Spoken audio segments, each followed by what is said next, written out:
ഒരു സിദ്ധാന്തമാണ് Ying Yang theory. എല്ലാ പ്രതിഭാസങ്ങളിലും പ്രപഞ്ചത്തിലുള്ള എല്ലാ ഘടകങ്ങളിലും നമുക്ക് യിങ് യാങ്ങിനെ കണ്ടെത്താൻ കഴിയും. യിങ് യാങ് തിയറി യഥാർത്ഥത്തിൽ പ്രപഞ്ചത്തിൻ്റെ ഒരു നിലനിൽപ്പിൻ്റെ സിമ്പലായിട്ടാണ് ചൈനീസ് മെഡിസിനിൽ പറയുന്നത്.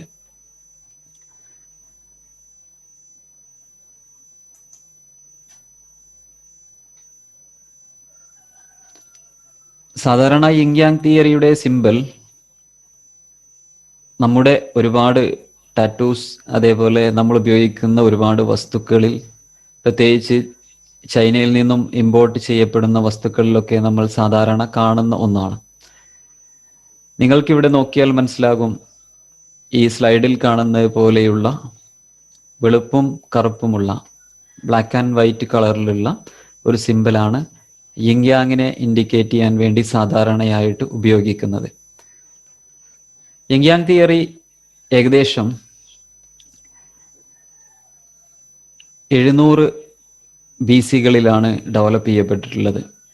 നമ്മൾ യിങ് യാങ് തിയറിയെ പഠിക്കുന്നതിന് മുമ്പ് അക്യുപങ്ക്ചറിൻ്റെ ചരിത്രവും അതിൻ്റെ ഡെവലപ്മെൻറ്റും മനസ്സിലാക്കി. അക്യുപങ്ക്ചറിൻ്റെ ചരിത്രത്തിൽ നമ്മൾ ആദ്യം പരാമർശിച്ചിട്ടുള്ള ഒരു വ്യക്തിയാണ് ഫുക്ഷി. യെല്ലോ നദിക്കരയിൽ ജീവിച്ചിരുന്ന ഫുക്ഷി എന്ന് പറയുന്ന ഒരു രാജാവും തത്വചിന്തകനുമായിട്ടുള്ള ഒരാൾ. ഫുക്ഷി ഡെവലപ്പ് ചെയ്തിട്ടുള്ള ഒരു സിദ്ധാന്തമാണ് യിങ് യാങ് തിയറി. നമുക്കറിയാം, ചൈനയുടെ ഏത് കൺസെപ്റ്റുകൾ, അത് വിദ്യാഭ്യാസമാണെങ്കിലും കൃഷിയാണെങ്കിലും മെഡിസിൻ ആണെങ്കിലും വാസ്തുശാസ്ത്രമാണെങ്കിലും ഗോളശാസ്ത്രമാണെങ്കിലും എല്ലാ മേഖലയിലും ഒരുപോലെ ഉപയോഗിക്കുന്ന ഒരു സിമ്പലാണ് യിങ് യാങ്. മാത്രമല്ല, യിങ് യാങ് തിയറി ഉൾക്കൊള്ളുന്ന ഒരു സിമ്പൽ നമുക്ക് 2 ഘടകങ്ങൾ ഉൾക്കൊള്ളുന്ന ഒരു സിമ്പലായിട്ടാണ് കാണാൻ കഴിയുക. അഥവാ ഒരു ഭാഗത്ത് വെളുത്ത നിറവും മറുഭാഗത്ത് ബ്ലാക്ക് കളറുമാണ് നമുക്ക് കാണാൻ കഴിയുന്നത്. അപ്പോൾ ഇത് സൂചിപ്പിക്കുന്നത് പരസ്പര ബന്ധിതവും പരസ്പര വിരുദ്ധവുമായിട്ടുള്ള 2 ഘടകങ്ങൾ. ഈ ഘടകങ്ങളുടെ കൂടിച്ചേരലാണ് യഥാർത്ഥത്തിൽ യിങ് യാങ്. യിങ് യാങ്ങിനെ കുറിച്ച് ഐച്ചിങ്ങിൽ പറയുന്നത്, ഒരു ശൂന്യതയിൽ നിന്നും പരസ്പര വിരുദ്ധവും പരസ്പര ബന്ധിതവുമായിട്ടുള്ള 2 ഘടകങ്ങൾ എനർജിയായിട്ട് പരിണാമം പ്രാപിക്കുന്ന അല്ലെങ്കിൽ കൂടിച്ചേരുന്ന ഒരു അവസ്ഥയെയാണ്, ഒരു വണ്ണസിനെയാണ് യിങ് യാങ് എന്നുള്ളത് കൊണ്ട് ഉദ്ദേശിക്കുന്നത്. അടിസ്ഥാനപരമായിട്ടുള്ള യിങ് യാങ്ങിൻ്റെ കൺസെപ്റ്റുകൾ എന്തൊക്കെയാണെന്ന് നമുക്ക് നോക്കാം. സാധാരണഗതിയിൽ വ്യത്യസ്തമായിട്ടുള്ള പല തലങ്ങളിലും പല രൂപങ്ങളിലും നിങ്ങൾക്ക് യിങ് യാങ് തിയറിയുടെ സിമ്പൽ കാണാൻ കഴിയും. ഏറ്റവും അടിസ്ഥാനപരമായിട്ട് ഉപയോഗിക്കപ്പെടുന്ന സിമ്പൽ ഇപ്പോൾ നിങ്ങൾ സ്ലൈഡിൽ കാണുന്ന ഇടത് ഭാഗത്തുള്ള സിമ്പലാണ്. അഥവാ clockwise right side up എന്നുള്ള സിമ്പലാണ് സാധാരണ ഉപയോഗിക്കുന്നത്. ഇത് ഹെവൻലി ആയിട്ടുള്ള ഏറ്റവും പൂർണ്ണമായിട്ടുള്ള സിമ്പലാണ്. അതിനുശേഷം വരുന്ന 2 സിമ്പലുകളും നമുക്ക് ചൈനീസ് ഫിലോസഫികളിലും അതേപോലെ തന്നെ പല മേഖലകളിലും ഉപയോഗിക്കപ്പെടുന്നതായിട്ട് കാണാമെങ്കിലും ഏറ്റവും അടിസ്ഥാനപരമായിട്ടുള്ള ഒരു സിമ്പൽ എന്നുള്ളത് അതിൻ്റെ വൈറ്റ് പാർട്ട് മുകളിലേക്ക് വ്യാപിക്കുന്നതിൻ്റെയും അതിൻ്റെ ബ്ലാക്ക് ഏരിയയുടെ ഏറ്റവും ഹെഡ് പാർട്ട്, ഏറ്റവും വലിയ ഭാഗം താഴേക്ക് വരുന്ന രീതിയിലുമുള്ള സിമ്പലാണ്. ഈ സിമ്പലാണ് യിങ് യാങ് സിമ്പൽ എന്നറിയപ്പെടുന്നത്. യിങ് യാങ് സിമ്പലിനെ ചൈനീസ് മെഡിസിനിലും ചൈനീസ് ഫിലോസഫിയിലും വിളിക്കുന്നത് തായ്ചി എന്നാണ്. അപ്പോൾ എന്താണ് തായ്ചി എന്നുള്ളതാണ് ആദ്യം നമ്മൾ മനസ്സിലാക്കാൻ പോകുന്നത്. ചിത്രത്തിൽ കാണുന്നത് പോലെ തന്നെ ഒന്നിച്ച് നിൽക്കുന്ന 2 രൂപങ്ങൾ, അതിൽ വൈറ്റ് കളറുണ്ട്, ബ്ലാക്ക് കളറുണ്ട്. അതിൽ വൈറ്റ് പാർട്ടിനെ സാധാരണ യാങ് ആയിട്ടും ബ്ലാക്ക് പാർട്ടിനെ യിൻ ആയിട്ടുമാണ് പരിഗണിക്കുന്നത്. ഈ രണ്ട് ഘടകങ്ങൾ പ്രപഞ്ചത്തിലുള്ള എല്ലാ വസ്തുക്കളെയും ഉൾക്കൊള്ളുന്ന ഒന്നാണ് എന്നുള്ളതാണ് യിങ് യാങ് സിംബലിന്റെ അല്ലെങ്കിൽ തായ്ജി സിംബലിന്റെ ഏറ്റവും വലിയ ഒരു പ്രത്യേകത. നമുക്ക് നമ്മുടെ പ്രപഞ്ചത്തിൽ ഏതൊരു വസ്തുവിൽ നോക്കിയാലും പരസ്പര വിരുദ്ധമായിട്ടുള്ള രണ്ട് ഘടകങ്ങളുടെ കൂടിച്ചേരൽ നമുക്ക് കാണാൻ കഴിയും. ഇപ്പോൾ നമ്മുടെ ശരീരം തന്നെ നോക്കിക്കഴിഞ്ഞാൽ ശരീരത്തിനകത്ത് യിന്നും യാങ്ങുമുണ്ട്. അഥവാ നമ്മുടെ ശരീരത്തിന്റെ ഒരു പുറം ഭാഗമുണ്ട്, അത് യാങ് പാർട്ടാണ്. ശരീരത്തിന്റെ ആന്തരിക അവയവങ്ങൾ ഉൾക്കൊള്ളുന്ന നമ്മുടെ ശരീരത്തിന്റെ ആന്തരിക ഭാഗവുമുണ്ട്. അപ്പോൾ ബാഹ്യഭാഗവും ആന്തരിക ഭാഗവും ഉൾക്കൊള്ളുന്നതാണ് നമ്മുടെ ശരീരം. എല്ലാ വസ്തുക്കളിലും നമുക്ക് ഈ ഒരു സിമിലാരിറ്റി അല്ലെങ്കിൽ ഈ ഒരു കൂടിച്ചേരൽ കാണാൻ കഴിയും. ഇതിനെ ഉൾക്കൊള്ളുന്നതാണ് യിങ് യാങ് എന്നുള്ളത്. നമുക്ക് അടിസ്ഥാനപരമായി നോക്കുകയാണെങ്കിൽ യിങ് യാങ് എന്നുള്ളത് ഒരു സർക്കിളായിട്ടാണ് നമുക്ക് കാണാൻ കഴിയുക. പക്ഷേ ആ സർക്കിളിനകത്ത് നമുക്ക് വ്യത്യസ്തമായിട്ടുള്ള ഒരുപാട് കൺസെപ്റ്റുകൾ ഉൾക്കൊള്ളുന്നതായിട്ട് കാണാൻ കഴിയും. ഏറ്റവും അടിസ്ഥാനപരമായിട്ട് നമ്മൾ പറയുകയാണെങ്കിൽ ഒരു ശൂന്യത, ആ ശൂന്യതയിൽ നിന്ന് ഉണ്ടാവൽ അല്ലെങ്കിൽ ഒരു ജനനം, ഒരു രൂപം ഡെവലപ്പ് ചെയ്യുന്നത്, ഒരു ബീയിങ്, ഇതിനെയാണ് യഥാർത്ഥത്തിൽ ഈ രണ്ട് വസ്തുക്കൾ, നത്തിങ്നെസ്സും ബീയിങ്ങും, ശൂന്യതയും ഉണ്ടാവലും, ഇവയെ രണ്ടിനെയും ഉൾക്കൊള്ളുന്ന ഒന്നാണ് യിങ് യാങ് സർക്കിൾ എന്നുള്ളത്. യഥാർത്ഥത്തിൽ എവിടെ നിന്നാണ് തുടങ്ങുന്നതെന്നോ എവിടെയാണ് അവസാനിക്കുന്നതെന്നോ യിങ് യാങ് സിംബലിൽ ഉൾക്കൊള്ളുന്നില്ല. അത് ഒരു സർക്കിളായിട്ട് ഒരു സൈക്കിൾ രൂപത്തിൽ സഞ്ചരിക്കുന്ന, നിരന്തരം മാറ്റങ്ങൾക്ക് വിധേയമായി കൊണ്ടിരിക്കുന്ന ഒന്നാണ്. അതിനൊരു തുടക്കമോ ഒരു അവസാനമോ ഇല്ല. ഈ ഒരു സിംബലിൽ നിന്ന്, അതായത് രണ്ട് പരസ്പര വിരുദ്ധമായിട്ടുള്ള ഒരു എനർജി, അത് ഒരു വണ്ണസ് ആണ്, ഒരു ഏകത്വമാണ്. ആ ഏകത്വത്തിൽ നിന്നാണ് എല്ലാ വസ്തുക്കളും പിന്നീട് രൂപം പ്രാപിച്ചിട്ടുള്ളത്. ഇതിനെ ഉൾക്കൊള്ളുന്നതാണ് നമ്മൾ ഈ പറയുന്ന തായ്ജി അല്ലെങ്കിൽ യിങ് യാങ് സിംബൽ. അപ്പോൾ നമ്മുടെ യിങ് യാങ് സിംബലിലേക്ക് നോക്കിക്കഴിഞ്ഞാൽ നമുക്ക് വളരെ രസകരമായിട്ടുള്ള ഒരു ചരിത്രത്തെക്കുറിച്ചിട്ട് നമുക്ക് മനസ്സിലാക്കാൻ കഴിയും. സ്ലൈഡിൽ കാണുന്നത് പോലെ രണ്ട് മത്സ്യങ്ങൾ മൂവ് ചെയ്യുന്ന ഒരു ചിത്രമാണ് സ്ലൈഡിൽ കാണുന്നത്. ഫുക്ഷിയാണല്ലോ യിങ് യാങ് തിയറിയെ ഡെവലപ്പ് ചെയ്തത്. നമ്മുടെ ചൈനയിലുള്ള എല്ലാ സിദ്ധാന്തങ്ങളിലും നദീതടങ്ങളുമായി അല്ലെങ്കിൽ നദിയുമായി ബന്ധപ്പെട്ട ഒരു വിവരണത്തെ നമുക്ക് കാണാൻ കഴിയും. അതിനുള്ളൊരു കാരണം, ഒരു 10,000 വർഷങ്ങൾ അല്ലെങ്കിൽ 5,000 വർഷങ്ങൾക്ക് മുമ്പ് ഒരു മഹാപ്രളയം അല്ലെങ്കിൽ ഒരു നാശം, ഒരു വെള്ളപ്പൊക്കം, ഒരു ഫ്ലഡ് രൂപത്തിൽ ചൈനയെ മൊത്തം ബാധിച്ചിരുന്നു. പിന്നീട് അതിൽ നിന്നും അതിജീവനം സാധ്യമാക്കിയതിന് ശേഷമാണ് ചൈനയിൽ ഒരു ജനവാസവും ജീവിതവും ഒക്കെ തുടങ്ങുന്നത്. അതുകൊണ്ട് തന്നെ ചൈനയുടെ എല്ലാ സംസ്കാരങ്ങളിലും എല്ലാ തത്വശാസ്ത്രങ്ങളിലും നമുക്ക് നദികളെ പരാമർശിക്കുന്നതായിട്ട് കാണാൻ കഴിയും, അല്ലെങ്കിൽ നദികളുമായി ബന്ധപ്പെട്ട ഘടകങ്ങളെ പരാമർശിക്കുന്നതായിട്ട് കാണാൻ കഴിയും. അതേ പ്രകാരം തന്നെയാണ് യിങ് യാങ് തിയറിയിൽ ഈ മത്സ്യങ്ങൾ കടന്നു വരുന്നത്. യിങ് യാങ് തിയറിയിലുള്ള രണ്ട് മത്സ്യങ്ങൾ, ഫുക്ഷി അദ്ദേഹം ഈ നദിക്കരയിലാണ് താമസിച്ചിരുന്നത് എന്നുള്ളത് നമ്മൾ ബേസിക് ഹിസ്റ്ററിയിൽ പഠിച്ചതാണ്.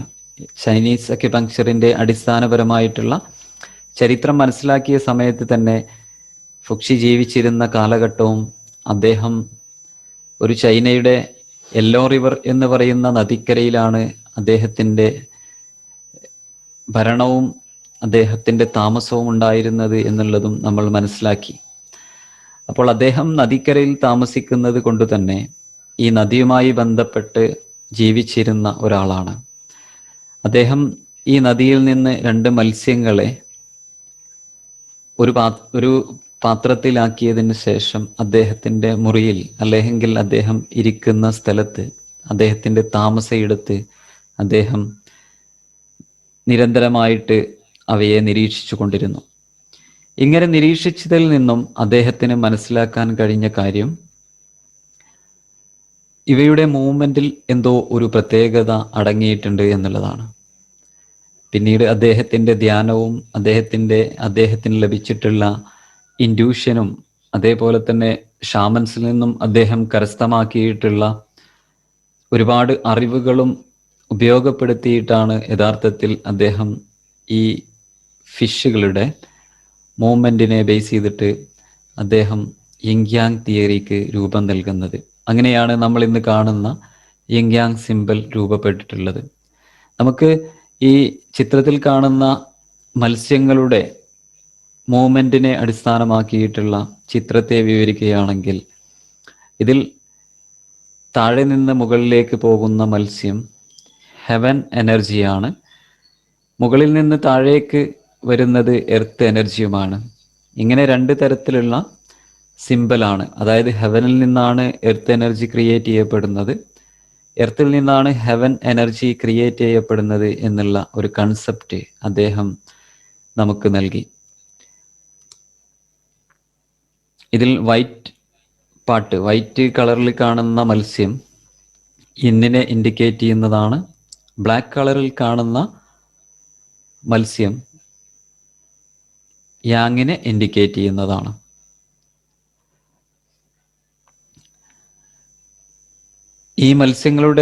ഈ ഡയഗ്രത്തിൽ തന്നെ മത്സ്യങ്ങളുടെ 2 കണ്ണുകൾ നമുക്ക് കാണാൻ കഴിയും. ആ കണ്ണുകൾ ധാരാളം കാര്യങ്ങളെ ഉൾക്കൊള്ളുന്ന ഒരു കൺസെപ്റ്റാണ്. നമുക്ക് ഈ ചിത്രത്തിൽ നോക്കിയാൽ തന്നെ യിങ് യാങ് സിമ്പലിൽ 2 ഡോട്ടുകളാണ് ഈ ഫിഷ് ഐയെ ഇൻഡിക്കേറ്റ് ചെയ്യുന്ന രീതിയിൽ ഇവിടെ വരച്ചു വെക്കപ്പെട്ടിട്ടുള്ളത്. അപ്പോൾ യിങ് യാങ് തിയറിയുടെ രൂപം അല്ലെങ്കിൽ അതിൻ്റെ സിദ്ധാന്തത്തിലേക്ക് കടക്കുന്നതിന് മുമ്പ് അതിൻ്റെ ഒരു സിമ്പൽ എങ്ങനെ ക്രിയേറ്റ് ചെയ്യപ്പെട്ടു എന്നുള്ളതാണ് നമ്മളിപ്പോൾ മനസ്സിലാക്കിയത്. യിങ് യാങ് തിയറിയിൽ പ്രധാനമായിട്ട്, അല്ലെങ്കിൽ യിങ് യാങ് സിമ്പലിൽ ഉൾക്കൊള്ളുന്ന 4 ഘടകങ്ങൾ. യിങ് യാങ് സിമ്പൽ നമ്മൾ നോക്കിക്കഴിഞ്ഞാൽ അതിന് ഒരു ഔട്ടർ സർക്കിൾ ഉണ്ട്, 2 ഫിഷുകളുണ്ട്. നേരത്തെ പറഞ്ഞ 2 ഫിഷുകളുടെ രൂപം നമുക്ക് കാണാൻ കഴിയും. ആ ഫിഷുകൾക്ക് 2 ഐസ് കണ്ണുകൾ നമുക്ക് കാണാൻ കഴിയും. പിന്നെ ഈ 2 ഫിഷുകളെ തമ്മിൽ ഡിവൈഡ് ചെയ്യുന്ന, വിഭജിച്ച് നിർത്തുന്ന ഒരു സെൻട്രലായിട്ടുള്ള ഒരു വേവ് ലൈനെയും നമുക്ക് കാണാൻ കഴിയും. ഇതാണ് യിങ് യാങ് തിയറിയിൽ ഉപയോഗിക്കുന്ന യിങ് യാങ് സിമ്പലിൻ്റെ അല്ലെങ്കിൽ തായ് ചി സിമ്പലിൻ്റെ രൂപം. അപ്പോൾ നമ്മൾ ഇതിൻ്റെ രൂപത്തെക്കുറിച്ച് കൃത്യമായ ധാരണ നമുക്കുണ്ടാകണം. എന്താണ് യിങ് യാങ് എന്ന് മനസ്സിലാക്കുന്നതിൻ്റെ കൂടെ തന്നെ എങ്ങനെയാണ് ഈ സിമ്പൽ വന്നതെന്നും അതിൻ്റെ രൂപത്തിൽ ഉൾക്കൊള്ളുന്നത് എന്തൊക്കെയാണ് എന്നുള്ളതും നമ്മൾ മനസ്സിലാക്കിയിരിക്കണം. ഇനി നമുക്ക് ഫുക്ഷിയുടെ ഈച്ചിങ്ങിലേക്ക് വരാം. ഐച്ചിങ് എന്ന് നമ്മൾ സാധാരണ ഉപയോഗിക്കുന്നുണ്ടെങ്കിലും അതിൻ്റെ യഥാർത്ഥ ഉച്ചാരണം ഈജിങ് എന്നാണ്. ദ ബുക്ക് ഓഫ് ചേഞ്ചസ്, മാറ്റങ്ങളുടെ പുസ്തകം. ഈ മാറ്റങ്ങളുടെ പുസ്തകത്തിലൂടെയാണ് യിങ് യാങ് തിയറിയെ ഫുക്ഷി ലോകത്തിന് നൽകിയത്. അദ്ദേഹം യിങ് യാങ് തിയറിയെ തായ് ചി സിമ്പലിൽ ഉൾക്കൊള്ളുന്ന 2 ഘടകങ്ങളെ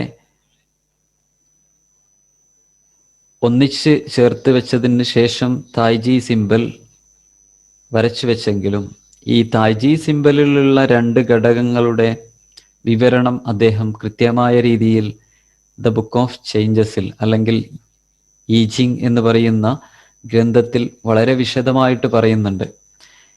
നേരത്തെ നമ്മൾ പറഞ്ഞതുപോലെ തന്നെ ഏകദേശം 700 BC-കളിലാണ് ഈ ഈച്ചിങ് എന്ന് പറയുന്ന ഒരു ഗ്രന്ഥം, യങ്യാങ്ങിനെ വിവരിക്കുന്ന ഈച്ചിങ് എന്ന് പറയുന്ന ഒരു ഗ്രന്ഥം നിലവിൽ വന്നിട്ടുള്ളത്. അതിൽ ആ കാലത്ത് അക്ഷരാഭ്യാസമില്ലാത്തത് കൊണ്ട് തന്നെ പ്രത്യേക സിമ്പലുകളും ലൈനുകളും ഒക്കെ ഉപയോഗിച്ചിട്ടാണ് തങ്ങളുടെ ആശയങ്ങളെ പുറമെയുള്ള ആളുകൾക്ക് വിവരിച്ചു കൊടുത്തത്. നമുക്കറിയാം, അന്നത്തെ കാലത്തുള്ള ആളുകൾക്ക് എഴുത്തോ അല്ലെങ്കിൽ വായനയോ ഇന്നുള്ളത് പോലെ ഉണ്ടായിരുന്നില്ല. എങ്കിലും ആശയങ്ങൾ കൈമാറാൻ വേണ്ടിയിട്ട് അവർക്ക് അവരുടേതായ രീതികളും അടയാളങ്ങളും ഉണ്ടായിരുന്നു. അക്കാലത്ത് ഫുക്ഷി വരച്ചു വെച്ചിട്ടുള്ള യങ്യാങ്ങിനെ വിശദീകരിക്കാൻ വേണ്ടിയിട്ട് അദ്ദേഹം വരച്ചിട്ടുള്ള 2 ലൈനുകളാണ് നമ്മൾ ഡയഗ്രത്തിൽ കാണുന്നത്. ഈ ലൈനുകളുടെ പ്രത്യേകത എന്ന് പറയുന്നത്, അതിൽ ഒരു ലൈൻ ബ്രോക്കൺ ലൈനാണ്, മധ്യത്തിൽ വിഭജിക്കപ്പെട്ടിട്ടുള്ള ഒരു ബ്രോക്കൺ ആയിട്ടുള്ള ലൈൻ. രണ്ടാമത്തെ ലൈൻ ഒരു സോളിഡ് ആയിട്ടുള്ള ഒരു നേർരേഖ. ഈ 2 രേഖയെയാണ് യിങ്യാങ്ങിനെ വിശദീകരിക്കാൻ വേണ്ടിയിട്ട് ഫുക്ഷി ഐച്ചിങ്ങിൽ വരച്ചു വെച്ചത്. ഇതിൽ ബ്രോക്കൺ ലൈനുകൾ യിന്നിനെയും സോളിഡ് ലൈൻ യാങ്ങിനെയുമാണ് ഇൻഡിക്കേറ്റ് ചെയ്യുന്നത്. നമ്മൾ നേരത്തെ പറഞ്ഞിട്ടുള്ള സിമ്പലിൽ യാങ്ങിനെ ഉൾക്കൊള്ളുന്നത് വൈറ്റ് പാർട്ടും യിന്നിനെ ഉൾക്കൊള്ളുന്നത് ബ്ലാക്ക് പാർട്ടുമാണ്. അപ്പോൾ ഈ 2 ഘടകങ്ങളെ എങ്ങനെയാണ് വേർതിരിക്കുന്നത് എന്നുള്ളതും പിന്നീട് അവയുടെ കൂടിച്ചേരലുമാണ് അദ്ദേഹം ഐച്ചിങ്ങിലൂടെ വിവരിക്കുന്നത്. ഐച്ചിങ്ങിലൂടെ യങ്യാങ്ങിനെ വേർതിരിച്ച് കാണിക്കുന്നതിന് വേണ്ടിയിട്ട് ഇന്നിനെ ഇൻഡിക്കേറ്റ് ചെയ്യുന്നത് ഇൻ ലൈനും ഇന്നിനെ ഇൻഡിക്കേറ്റ് ചെയ്യുന്നത് 2 ബ്രോക്കൺ ലൈനും യാങ്ങിനെ ഇൻഡിക്കേറ്റ് ചെയ്യുന്നത് ഒരു സോളിഡ് ആയിട്ടുള്ള ലൈനുമാണ്. അപ്പോൾ നമ്മൾ അടിസ്ഥാനപരമായിട്ട് എന്താണ്, ഏത് തരത്തിലാണ് ഇൻ നമ്മൾ വരച്ചു വെക്കേണ്ടതെന്നും യാങ് ഏത് തരത്തിലാണ് അടയാളപ്പെടുത്തേണ്ടതെന്നും കൃത്യമായി അറിഞ്ഞിരിക്കണം. ബ്രോക്കൺ ലൈൻ ഇന്നും സോളിഡ് ലൈൻ യാങ്ങുമാണ്.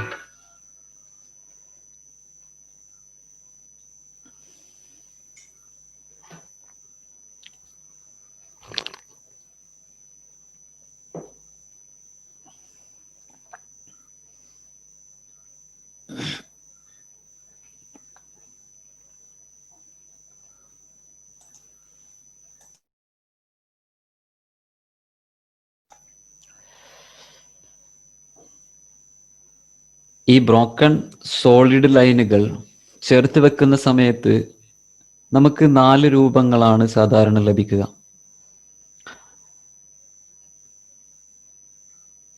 2 ബ്രോക്കൺ ലൈനുകൾ ചേർത്ത് വെച്ച് കഴിഞ്ഞാൽ ഏറ്റവും പരമമായിട്ടുള്ള ഇന്നിൻ്റെ രൂപം,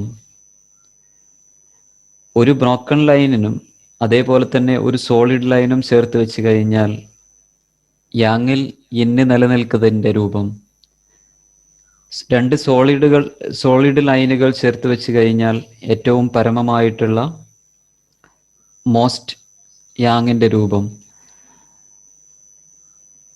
ഒരു സോളിഡ് ലൈനും ഒരു ബ്രോക്കൺ ലൈനും ചേർത്ത് വെച്ച് കഴിഞ്ഞാൽ വീണ്ടും എന്നിനകത്ത് യാങ് വരുന്ന രൂപം. അപ്പോൾ നിങ്ങൾക്കൊരു കൺഫ്യൂഷൻ ഉണ്ടാകും, എങ്ങനെയാണ് ഈ ലൈനുകളിൽ യിങ് യാങ്ങിനെ തിരിച്ചറിയുക എന്നുള്ളത്. ഈ ഡയഗ്രാം നോക്കിയാൽ തന്നെ നിങ്ങൾക്ക് മനസ്സിലാക്കാം. അവിടെ ഏറ്റവും താഴ്ഭാഗത്ത് വരുന്ന ലൈനുകളാണ് അതിൻ്റെ ഒരു സ്വഭാവത്തെ കാണിക്കുന്നത്. ഇപ്പം അറ്റ്മോസ്റ്റ് ഇൻ ആണെങ്കിൽ അതിൻ്റെ താഴ്ഭാഗത്തുള്ളത് ഇൻ ആണ്, അതുകൊണ്ട് ഇന്നിനെ പ്രതിനിധീകരിക്കുന്ന ഒരു സിമ്പലാണത്. അല്ലെങ്കിൽ നമ്മൾ ഘടകങ്ങളെക്കുറിച്ച് വിവരിക്കുന്നിടത്തൊക്കെ ഇതിൻ്റെ വ്യത്യസ്തമായിട്ടുള്ള ലൈനുകളുടെ രൂപത്തെ മനസ്സിലാക്കും. അപ്പം അങ്ങനെ മനസ്സിലാക്കുമ്പോൾ ഒരു രൂപം കാണുമ്പോൾ അത് യിന്നാണോ യാങ് ആണോ എന്ന് തിരിച്ചറിയാൻ ഏറ്റവും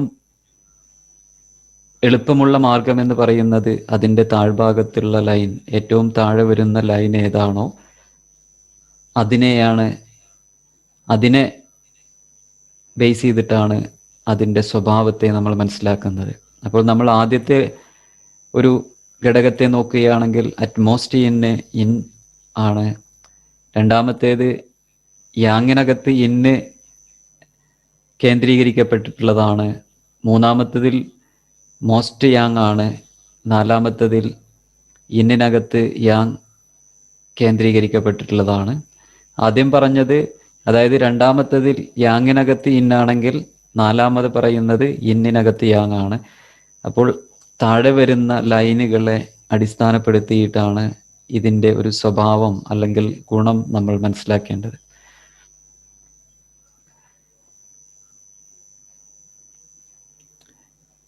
ഇപ്പോൾ രണ്ട് ലൈനുകളെ നമ്മൾ 4 രൂപങ്ങളാക്കി മാറ്റി. യഥാർത്ഥത്തിൽ ഈ 4 രൂപങ്ങൾ പ്രപഞ്ചത്തിലുള്ള പ്രതിഭാസങ്ങളെ ഉൾക്കൊള്ളുന്ന ഒരു രൂപമാണ്. പ്രപഞ്ചത്തിലുള്ള എല്ലാ പ്രതിഭാസങ്ങളും ഇതിനകത്ത് ഉൾക്കൊള്ളിട്ടുണ്ട് എന്നുള്ളതാണ് ഫുക്ഷി ഐച്ചിങ്ങിലൂടെ വിവരിക്കുന്നത്. പക്ഷേ നമുക്ക് ഈ 4 ഘടകങ്ങളിൽ അല്ലെങ്കിൽ 4 പ്രതിഭാസങ്ങളിൽ മാത്രം എല്ലാ ഘടകങ്ങളെയും മനസ്സിലാക്കിയെടുക്കുക എന്നുള്ളത് പ്രയാസമുള്ളത് കൊണ്ട് തന്നെ അദ്ദേഹം പിന്നീട് ഈ 4 രൂപങ്ങളെ ഒരു ലൈൻ കൂടെ ചേർത്ത് വെച്ച്, അഥവാ 2 ലൈനുകളായിട്ടാണ് നമ്മൾ 4 രൂപങ്ങളാക്കി മാറ്റിയത്. അതിലേക്ക് ഒരു ലൈൻ കൂടെ ചേർത്ത് വെച്ചതിന് ശേഷം ഈ രൂപങ്ങളെ 8 പ്രതിഭാസങ്ങളായിട്ട് അദ്ദേഹം, അല്ലെങ്കിൽ 8 കോമ്പിനേഷൻസ് ആയിട്ട് അദ്ദേഹം നമുക്ക് വരച്ച് കാണിച്ചു. ഈ 8 പ്രതിഭാസങ്ങളിൽ പ്രപഞ്ചത്തിലുള്ള എല്ലാ ഘടകങ്ങളും ഉൾക്കൊണ്ടിട്ടുണ്ട് എന്നുള്ളതാണ് പറയപ്പെടുന്നത്. 8 പ്രതിഭാസങ്ങളെക്കുറിച്ച് നമ്മൾ ബേസിക് ക്ലാസ്സിൽ പറഞ്ഞിരുന്നു. ആ 8 പ്രതിഭാസങ്ങൾ ഉൾക്കൊള്ളുന്ന 8 ട്രൈഗ്രംസ്, ഭാഗ്വ എന്ന് പറയുന്ന കൺസെപ്റ്റ് അദ്ദേഹം എങ്ങനെയാണ് ഉണ്ടാക്കിയത് എന്നുള്ളതാണ് നമ്മൾ മനസ്സിലാക്കിയത്. അഥവാ 2 ഘടകങ്ങളെ യിങ് വീണ്ടും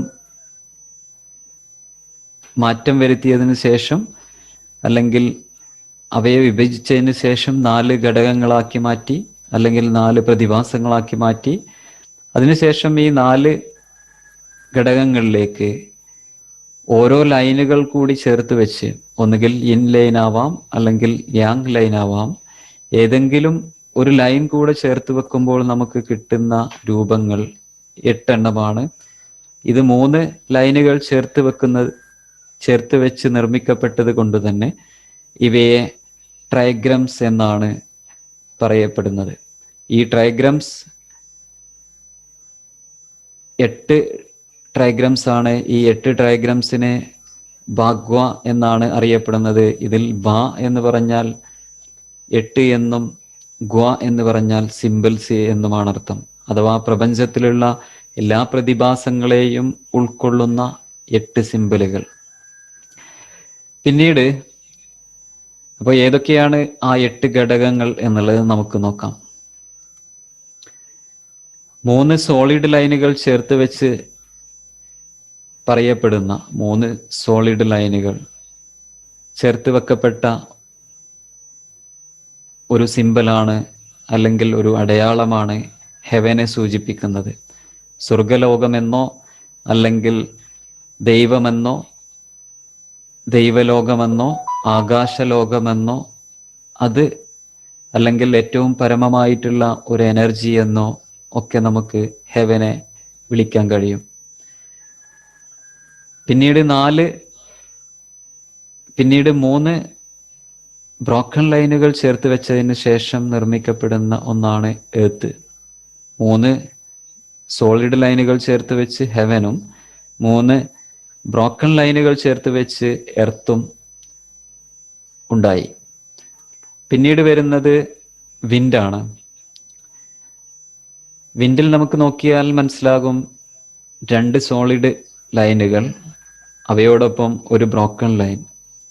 ഹെവൻ എന്നുള്ളത് 3 സോളിഡ് ലൈനുകളാണ്. അതിലേക്ക് ഒരു ബ്രോക്കൺ ലൈനിനെ ചേർത്ത് വെച്ചിട്ടാണ് വിൻഡ്. അതുകൊണ്ടാണ് വിൻഡ് മുകളിൽ നിന്ന് നമ്മളെ തലോടി ഒരു ഹെവൻലി ആയിട്ട് നമ്മുടെ ശരീരത്തിലേക്ക് കടന്നു വരുന്നത്. മൂന്നാമത്തെ ഒരു ഘടകം എന്നുള്ളത് വാട്ടർ. വാട്ടറിൽ നമുക്ക് നോക്കിക്കഴിഞ്ഞാൽ മനസ്സിലാകും, വാട്ടറിലേക്ക് വരുമ്പോൾ മുകളിലും താഴെയും ഓരോ ബ്രോക്കൺ ലൈനുകൾ ചേർത്ത് വെച്ച് മധ്യത്തിൽ ഒരു സോളിഡ് ലൈനുകൾ ഉൾക്കൊള്ളുന്ന ഒരു സിമ്പലാണ് വാട്ടറിൻ്റെ സിമ്പൽ. പിന്നീട് മലകൾ, മൗണ്ടെയിൻ്റെ സിമ്പൽ മുകളിൽ അല്ലെങ്കിൽ താഴ്ഭാഗത്ത്, മുകളിൽ മീൻസ് ഈ ഡയഗ്രത്തിൽ മുകളിലാണെങ്കിലും അതാണ് യിങ് യാങ്ങിനെ ഇൻഡിക്കേറ്റ് ചെയ്യുന്നത്. അപ്പോൾ അതിൻ്റെ താഴെ വരുന്ന മൗണ്ടെയിൻ എന്നുള്ളത് താഴെ ഒരു സോളിഡ് ലൈൻ, അതിന് മുകളിലായിട്ട് 2 ബ്രോക്കൺ ലൈൻ, പിന്നീട് 3 ബ്രോക്കൺ ലൈനുകൾ ചേർത്ത് വെച്ച് എർത്ത്, ഏറ്റവും താഴെ 2 ഇൻ ലൈനുകൾ അഥവാ ബ്രോക്കൺ ലൈനുകളും മുകളിൽ ഒരു സോളിഡ് ലൈനുകളും ചേർത്ത് വെച്ച് തണ്ടർ. തണ്ടർ എന്ന് പറഞ്ഞാൽ ഇടി അല്ലെങ്കിൽ ഇടിനാദം എന്നൊക്കെയാണ് അർത്ഥം. പിന്നീട് ഫയറിന്റെ രൂപം ഏറ്റവും മധ്യേ ഒരു ബ്രോക്കൺ ലൈനും 2 വശങ്ങളിലായിട്ട് 2 സോളിഡ് ലൈനുകളും ഉൾക്കൊള്ളുന്നത്. വാട്ടറിൽ നേരെ തിരിച്ചാണ്, മധ്യേ സോളിഡ് ലൈനും ഇരുവശങ്ങളിലായിട്ട് ബ്രോക്കൺ ലൈനുമാണ് വാട്ടറിലുള്ളത്. നേരെ ഓപ്പോസിറ്റ് ആക്ഷനാണ് ഫയറും വാട്ടറും തമ്മിലുള്ളത്. പിന്നീട് റിവറിനെ ലേക്ക് എന്നും റിവർ എന്നും പറയപ്പെടുന്നുണ്ട്, അല്ലെങ്കിൽ വാലി എന്നും പറയപ്പെടുന്നുണ്ട്. ചതുപ്പ് നിലങ്ങളെയും അതേപോലെ തടാകങ്ങളെയും താഴ്വാരങ്ങളെയും ഒക്കെ ഉൾക്കൊള്ളുന്ന ഒന്നാണ് റിവർ എന്നുള്ള കൺസെപ്റ്റ്. അതിനകത്ത് താഴെ ഒരു ഇൻ ലൈനും അതിന് മുകളിലായിട്ട് 2 യാങ് ലൈൻ അഥവാ സോളിഡ് ലൈനും ഉൾക്കൊള്ളുന്ന ഒന്നാണ്. ഇതാണ് ബാഗ്വ എന്ന് പറയുന്ന ഒരു കൺസെപ്റ്റ്. നമ്മൾ ബാഗ്വയെക്കുറിച്ച് ഇവിടെ എന്തിനാണ് മനസ്സിലാക്കുന്നത് എന്ന് ചോദിച്ചാൽ, നമ്മുടെ ശരീരത്തിൻ്റെ സൃഷ്ടിപ്പിനകത്തും നമ്മുടെ പ്രപഞ്ചത്തിൻ്റെ നിലനിൽപ്പിലുമെല്ലാം ഈ 8 ഘടകങ്ങളുടെ സാന്നിധ്യം നമുക്ക് കാണാൻ കഴിയും. നമ്മൾ പ്രകൃതിയിലേക്ക് നോക്കിക്കഴിഞ്ഞാൽ തന്നെ ഈ 8 ഘടകങ്ങളാണ് മനുഷ്യ നിലനിൽപ്പിൻ്റെ അടിസ്ഥാനം എന്നുള്ളതാണ് നമുക്ക് മനസ്സിലാക്കാൻ കഴിയുക. നമ്മൾ ബേസിക് ക്ലാസ്സിൽ ഷെയർ ചെയ്യപ്പെട്ടിട്ടുള്ള ഒരു സിമ്പിൾ, ഭൂമിയിൽ ഒരു മനുഷ്യൻ മണ്ണിൽ ചവിട്ടി നിന്നതിന് ശേഷം ആകാശത്തേക്ക് കൈകൾ ഉയർത്തി നിൽക്കുന്ന ഒരു ചിത്രം, അത് മനുഷ്യനാണ്. അവന് ചുറ്റുമുള്ളത് ഏറ്റവും മുകളിലായിട്ട് സ്വർഗലോകം അഥവാ ഹെവൻ. പിന്നീട് അത് ഒരു ക്ലോക്ക് വൈസ്, ഒരു ഘടികാര ദിശയിൽ നമ്മൾ നോക്കുകയാണെങ്കിൽ കാറ്റ്, വെള്ളം, മലകൾ, ഭൂമി, ഇടി, തീ, താഴ്വാരം, ഈ ഒരു ഓർഡറിലാണ് ഇതിൻ്റെ ഒരു മൂവ്മെന്റ് ഉള്ളത്. അല്ലെങ്കിൽ മൊത്തത്തിൽ ഇതിൻ്റെ ഒരു ക്രമീകരണമുള്ളത്, സീക്വൻസ് ഉള്ളത് ഈ തരത്തിലാണ്. അപ്പോൾ മനുഷ്യൻ്റെ ശരീരത്തിലേക്ക് നോക്കിയാൽ ഈ 8 ഘടകങ്ങളുടെ സാന്നിധ്യമുള്ളത് പോലെ തന്നെ അവൻ്റെ രൂപത്തിലും ഈ 8 ഘടകങ്ങൾ നമുക്ക് കാണാൻ കഴിയും. അഥവാ അവന് 2 കൈകളും 2 കാലുകളും അവൻ്റെ തലയും ബാക്ക് സൈഡും പിറകുവശവും മുൻവശവും ഇടത് സൈഡും വലത് സൈഡും നമുക്ക് കാണാൻ കഴിയും. ഇങ്ങനെ നോക്കിക്കഴിഞ്ഞാൽ 8 ഘടകങ്ങൾ നമ്മുടെ ശരീരത്തിലുണ്ട്, അല്ലെങ്കിൽ 8 ഭാഗങ്ങൾ നമ്മുടെ ശരീരത്തിലുണ്ട്. നമുക്കറിയാം, നമുക്ക് പ്രപഞ്ചത്തിൽ സൂര്യൻ ഉദിച്ചു വരുന്നത് ഒരു ദിശയിൽ നിന്നാണെങ്കിൽ സൂര്യൻ അസ്തമിക്കുന്നത് മറ്റൊരു ദിശയിലാണ്. പ്രപഞ്ചത്തിലേക്ക് നോക്കിക്കഴിഞ്ഞാൽ തന്നെ ഭൂമിയിൽ കാറ്റുകൾക്ക് കൃത്യമായ ഒരു റൂട്ടുണ്ട്, അല്ലെങ്കിൽ ഒരു ദിശയുണ്ട്. വെള്ളത്തിൻ്റെ ഒഴുക്കിന് ഒരു ദിശ നമുക്ക് കാണാൻ കഴിയും. ഇങ്ങനെ എന്ത് വസ്തുക്കളിലാണെങ്കിലും നമുക്ക് ഈ ദിശകളുടെ പ്രാധാന്യം നമുക്ക് മനസ്സിലാക്കാൻ കഴിയും. നമ്മളെപ്പോഴെങ്കിലും ചിന്തിച്ചാൽ നമുക്ക് ഇടതുവശവും വലതുവശവും എന്തിനാണ് നൽകിയിട്ടുള്ളത്, അല്ലെങ്കിൽ അവയെ നമുക്ക് എങ്ങനെയാണ് മനസ്സിലാക്കാൻ കഴിയുന്നത് എന്നുള്ളത് നമ്മൾ ആഴത്തിൽ ചിന്തിക്കുകയാണെങ്കിൽ ഇവക്ക് പിന്നിലൊക്കെ ധാരാളം രഹസ്യങ്ങൾ ഉൾക്കൊള്ളുന്നുണ്ട് എന്നുള്ളതാണ് നമ്മൾ മനസ്സിലാക്കേണ്ടത്. എന്തുകൊണ്ട് നമ്മുടെ നട്ടെല്ല് നമ്മുടെ ശരീരത്തിൻ്റെ പുറം ഭാഗത്ത് വന്നു, തലക്ക് മുകളിൽ നമുക്ക് ഹെയർ ഉണ്ട്, കാലുകൾ വളരെ സോഫ്റ്റ് ആയിട്ടാണുള്ളത്, നമുക്ക് രണ്ട് കൈകളിലും കാലുകളിലും വിരലുകൾ കാണാൻ കഴിയും. ഈ കൈകളാണെങ്കിൽ മുകളിലേക്ക് നമുക്ക് ഏതെങ്കിലും ആഹ്ലാദവേളയിലോ അല്ലെങ്കിലോ നമുക്ക് മുകളിലേക്ക് ഉയർത്താൻ കഴിയുന്ന ഒന്നാണ് നമ്മുടെ കൈകൾ. എന്നാൽ കാലുകൾ നമ്മെ നിലനിർത്തുന്ന, അല്ലെങ്കിൽ നമുക്ക് ഭൂമിയിലൂടെ ചവിട്ടി നടക്കാൻ പര്യാപ്തമാവുന്ന രീതിയിലാണ് സംവിധാനിച്ചിട്ടുള്ളത്. ഇങ്ങനെ വളരെ വ്യത്യസ്തമായ രീതിയിലുള്ള ഒരു കാര്യം, അല്ലെങ്കിൽ അത്രയും പെർഫെക്ഷൻ നമ്മുടെ സൃഷ്ടിപ്പിനകത്ത് നമുക്ക് കാണാൻ കഴിയും. അപ്പോൾ വെറുതെയല്ല മനുഷ്യന്റെ രൂപത്തിൽ ഈ ഒരു സംവിധാനം, ഈ ഒരു ക്രമീകരണം നിലനിൽക്കുന്നത്. ഇതിന് പിന്നിൽ ഒരു സിദ്ധാന്തമുണ്ട്. മനുഷ്യന്റെ നിലനിൽപ്പും മനുഷ്യന്റെ അതിജീവനവും ഇതിനകത്ത് ഉൾക്കൊള്ളുന്നുണ്ട് എന്നുള്ളതാണ് പാഗ്വയും അതേപോലെ തന്നെ ഫുക്ഷിയുടെ ഐച്ചിങ്ങും പറയുന്നത്. അപ്പോൾ മനുഷ്യന്റെ നിലനിൽപ്പിന് പിന്നിലും അടിസ്ഥാനപരമായിട്ടുള്ള ഈ 8 ഘടകങ്ങളുടെ ഒരു സന്തുലിതാവസ്ഥ നിലനിൽക്കുന്നുണ്ട്. ഇവിടെ നമ്മൾ നോക്കിക്കഴിഞ്ഞാൽ ഫയറും വാട്ടറും എടുക്കുകയാണെങ്കിൽ യങ് യാങ് ഉൾക്കൊള്ളുന്ന 2 സിമ്പലുകളാണ്. ഫയർ എന്നുള്ളത് യാങ് ആണെങ്കിൽ വാട്ടർ എന്നുള്ളത് ഇന്നാണ്. ഹെവൻ യാങ് ആണെങ്കിൽ എർത്തി എന്നുള്ളത് ഇന്നാണ്. വിൻഡ് എന്നുള്ളത് യാങ് ആണെങ്കിൽ തണ്ടർ എന്നുള്ളത് ഇന്നാണ്. റിവർ നമുക്ക് നോക്കിക്കഴിഞ്ഞാൽ ഇന്നാണെങ്കിൽ മൗണ്ടെയിൻ എന്നുള്ളത് യാങ് ആണ്. ഇങ്ങനെ നമ്മുടെ ശരീരത്തിലുള്ള എല്ലാ ഘടകങ്ങളിലും, എല്ലാ വസ്തുക്കളിലും, എല്ലാ കാര്യങ്ങളിലും യിങ് യാങ് ഉൾക്കൊള്ളുന്നുണ്ട്. 8 ഘടകങ്ങളിലും ഈ യിങ് യാങ് തിയറി നമുക്ക് കാണാൻ കഴിയും. അപ്പോൾ ഈ ഒരു ക്രമവും ഈ ബാലൻസിങ്ങുമാണ് ഒരു ഹാർമണി, ഏറ്റവും സന്തുലിതമായിട്ടുള്ള ഒരു അവസ്ഥക്ക് കാരണമായിട്ടുള്ളത്.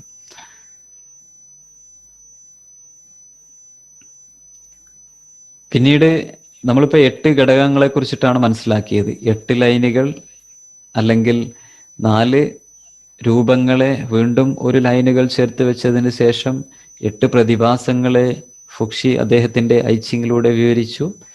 പിന്നീട് അതിനകത്തും ചില പരിമിതികൾ അദ്ദേഹത്തിന് കാണാൻ കഴിഞ്ഞു. പലപ്പോഴും പ്രപഞ്ചത്തിലുള്ള എല്ലാ പ്രതിഭാസങ്ങളും അതിനകത്ത് ഉൾക്കൊള്ളുന്നുണ്ടെങ്കിലും നമുക്ക് ഒരുപാട് കാലങ്ങൾക്ക് മുമ്പ് കഴിഞ്ഞു പോയിട്ടുള്ള കാര്യങ്ങളെ മനസ്സിലാക്കാനോ ഇനി വരാൻ പോകുന്ന കാര്യങ്ങളെ ഉൾക്കൊള്ളാനോ പലപ്പോഴും ഇന്ന് നടക്കുന്ന മാറ്റങ്ങളെ കുറിച്ചിട്ട് കൂടുതൽ വിവരിക്കാനോ ഈ 8 രൂപങ്ങളെ മതിയാവാതെ വന്നു. അങ്ങനെ അദ്ദേഹം ചെയ്തത്, അദ്ദേഹം മത്സ്യത്തെ ഒരു വെസലിലിട്ട് അദ്ദേഹം നിരന്തരം നിരീക്ഷിച്ചതുപോലെ തന്നെ ഈ ട്രയഗ്രം ബേസ് ചെയ്തിട്ടുള്ള 8 ഘടകങ്ങളുടെ രൂപങ്ങൾ അദ്ദേഹം പ്രത്യേക മെറ്റീരിയലുകൾ ഉപയോഗിച്ച് നിർമ്മിച്ചു.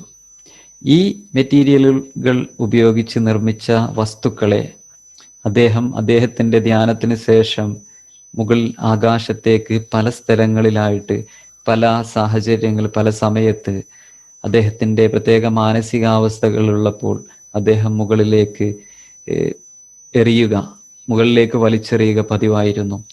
അങ്ങനെയാണ് അദ്ദേഹത്തിന് ധാരാളം പ്രപഞ്ച രഹസ്യങ്ങളെ മനസ്സിലാക്കാൻ കഴിഞ്ഞത്. മുകളിലേക്ക് ഈ 3 ലൈനുകൾ ചേർത്ത് വെച്ചിട്ടുള്ള വിവിധ തരത്തിലുള്ള 8 ഘടകങ്ങളെ അദ്ദേഹം മുകളിലേക്ക് എറിഞ്ഞ സമയത്ത് അവയിൽ വരുന്ന അന്തരീക്ഷത്തിൽ അവക്ക് സംഭവിക്കുന്ന രൂപമാറ്റങ്ങൾ എന്തൊക്കെയാണെന്ന് അദ്ദേഹം നിരീക്ഷിച്ചു.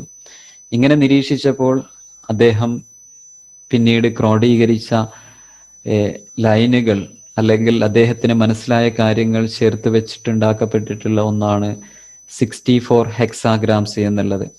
ഈ 64 ഹെക്സാഗ്രാംസിന്റെ ഒരു പ്രത്യേകത എന്ന് പറയുന്നത് പ്രപഞ്ചത്തിൽ കഴിഞ്ഞ കാലങ്ങളെക്കുറിച്ച് നമുക്ക് മനസ്സിലാക്കാൻ കഴിയും, ഇനി വരാൻ പോകുന്ന കാലങ്ങളെക്കുറിച്ച് മനസ്സിലാക്കാൻ കഴിയും, ആരോഗ്യപരമായിട്ട് എങ്ങനെ ജീവിക്കാൻ കഴിയുമെന്ന് മനസ്സിലാക്കാൻ കഴിയും, പ്രപഞ്ചത്തിന്റെ നിലനിൽപ്പിന് എന്തൊക്കെയാണ് അനിവാര്യത എന്നുള്ളത് ഈ 64 ഹെക്സാഗ്രാംസിലൂടെ നമുക്ക് വരച്ച് കാണിക്കാനും അവക്കുള്ള സൊല്യൂഷനും നമുക്ക് കണ്ടെത്താൻ കഴിയും എന്നുള്ളതാണ് ഇതിൻ്റെ ഒരു പ്രത്യേകത. അപ്പോൾ പ്രപഞ്ചത്തിലെ ഭാവിയെ പ്രവചിക്കാനും ആരോഗ്യം വീണ്ടെടുക്കാനും ആരോഗ്യകരമായി ജീവിക്കാനും എല്ലാം അദ്ദേഹം ഈ ഹെക്സാഗ്രാമിലൂടെ നിർദ്ദേശം നൽകുന്നുണ്ട്. അപ്പോൾ ഹെക്സാഗ്രാം എന്നുള്ളത് വലിയൊരു കാഴ്ചപ്പാടാണ്. എങ്കിലും എന്താണ് ഹെക്സാഗ്രാം എന്നുള്ളതിൻ്റെ ഒരു ബേസിക് ആയിട്ടുള്ള കാര്യം നമ്മൾ മനസ്സിലാക്കിയിരിക്കണം. ഫുക്ഷി അദ്ദേഹത്തിൻ്റെ ഐച്ചിങ്ങിൽ ഈ 64 ഹെക്സാഗ്രാംസിനെയാണ് വിവരിച്ചത്. എന്ന് ലോകം അവസാനിക്കും എന്നുള്ളത് അതിനകത്ത് വിവരിക്കുന്നുണ്ട്. പക്ഷെ അത് മനസ്സിലാക്കിയെടുക്കുക എന്നുള്ളത് നമുക്ക് അത്രയും ഡിഫിക്കൽട്ടായിട്ടുള്ള ഒരു കാര്യമാണ്. നമുക്ക് പ്രപഞ്ചത്തിൽ നടന്നുകൊണ്ടിരിക്കുന്ന ഓരോ പ്രതിഭാസങ്ങളെയും അദ്ദേഹം അവിടെ വരച്ചു വെച്ചിട്ടുണ്ട്. നമ്മൾ ഫുക്ഷിയുടെ ഐച്ചിങ്, ഈജിങ് വിവരിച്ച സമയത്ത്, അതേപോലെ തന്നെ ഹുവാൻഡിയുടെ നെയ്ജിങ്ങും നമ്മൾ ചരിത്രം പറയുന്ന സമയത്ത് മനസ്സിലാക്കിയിരുന്നു. അപ്പോൾ അവിടെയുള്ള ഒരു വ്യത്യാസം, ഈജിങ്ങും നെയ്ജിങ്ങും തമ്മിലുള്ള ഒരു വ്യത്യാസം എന്ന് പറയുന്നത്, ഈജിങ് യഥാർത്ഥത്തിൽ ഒരു പൂർണ്ണമായിട്ടുള്ള ഒരു തത്വശാസ്ത്രമാണ്, മാനവരാശിക്കുള്ള ഒരു പൂർണ്ണ തത്വശാസ്ത്രമാണ് യഥാർത്ഥത്തിൽ ഈജിങ്. പക്ഷെ അതിൻ്റെ ഒരു യഥാർത്ഥ രൂപം, അല്ലെങ്കിൽ അതിലെന്തൊക്കെ തരത്തിലുള്ള കാര്യങ്ങളാണ് വിവരിക്കുന്നത് എന്നുള്ളതിനെക്കുറിച്ച് നമുക്ക് മനസ്സിലാക്കിയെടുക്കാൻ കഴിയുന്നില്ല എന്നുള്ളതാണ്. ഇന്ന് ലോകത്ത് തന്നെ പല രീതിയിലുള്ള എല്ലാ ഭാഷകളിലേക്കും ട്രാൻസ്ലേറ്റ് ചെയ്യപ്പെട്ടിട്ടുള്ള ഒരു ഗ്രന്ഥമാണ് ഫുക്ഷിയുടെ ഏജിങ്. മാത്രമല്ല അതിന് ഒരുപാട് വ്യാഖ്യാനങ്ങളുണ്ട്. പല ഫിലോസഫേഴ്സും പലതരത്തിൽ അതിനെ വ്യാഖ്യാനിച്ചിട്ടുണ്ട്. എങ്കിലും അത് പൂർണ്ണമായി മനസ്സിലാക്കുക എന്നുള്ളത് അടിസ്ഥാനപരമായിട്ടുള്ള നമ്മളെപ്പോലുള്ള, അല്ലെങ്കിൽ ഒരു സാധാരണ മനുഷ്യന് പ്രായോഗികമായിട്ടുള്ള ഒരു കാര്യമല്ല. അപ്പോൾ യിങ്യാങ്ങിനെ കുറിച്ചിട്ടാണ് നമ്മൾ പറഞ്ഞുകൊണ്ടിരിക്കുന്നത്. യിങ്യാങ്ങിൻ്റെ സിമ്പൽ നമ്മൾ മനസ്സിലാക്കി. ഇനി യിങ്യാങ് ഏത് തരത്തിലാണ് ചൈനീസ് ഭാഷയിൽ എഴുതപ്പെടുന്നത്, അല്ലെങ്കിൽ അതിൻ്റെ ക്യാരക്ടേഴ്സ്, അതിൻ്റെ ലെറ്റേഴ്സ് എന്തൊക്കെയാണ് എന്നുള്ളതാണ് ഈ സ്ലൈഡിൽ കാണുന്നത്. ഇന്നിനെ ഉൾക്കൊള്ളുന്ന, ഇന്നിനെ വരച്ചു കാണിക്കുന്ന ഇൻ എന്ന് എഴുതുന്നത് ചൈനീസ് ഭാഷയിൽ ഈ രൂപത്തിലാണ്. ഇതിൽ 2 ക്യാരക്ടറുകളാണുള്ളത്.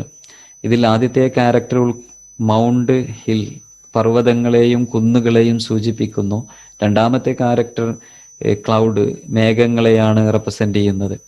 അപ്പോൾ മേഘം മൂടിക്കിടക്കുന്ന, അല്ലെങ്കിൽ മല, കുന്നുകൾ, ഇവയൊക്കെയാണ് ഇന്ന് എന്നുള്ളത് കൊണ്ട് ഉദ്ദേശിക്കുന്നത്. എന്നാൽ യാങ് ഉൾക്കൊള്ളുന്നത് 3 ക്യാരക്ടറുകളാണ്.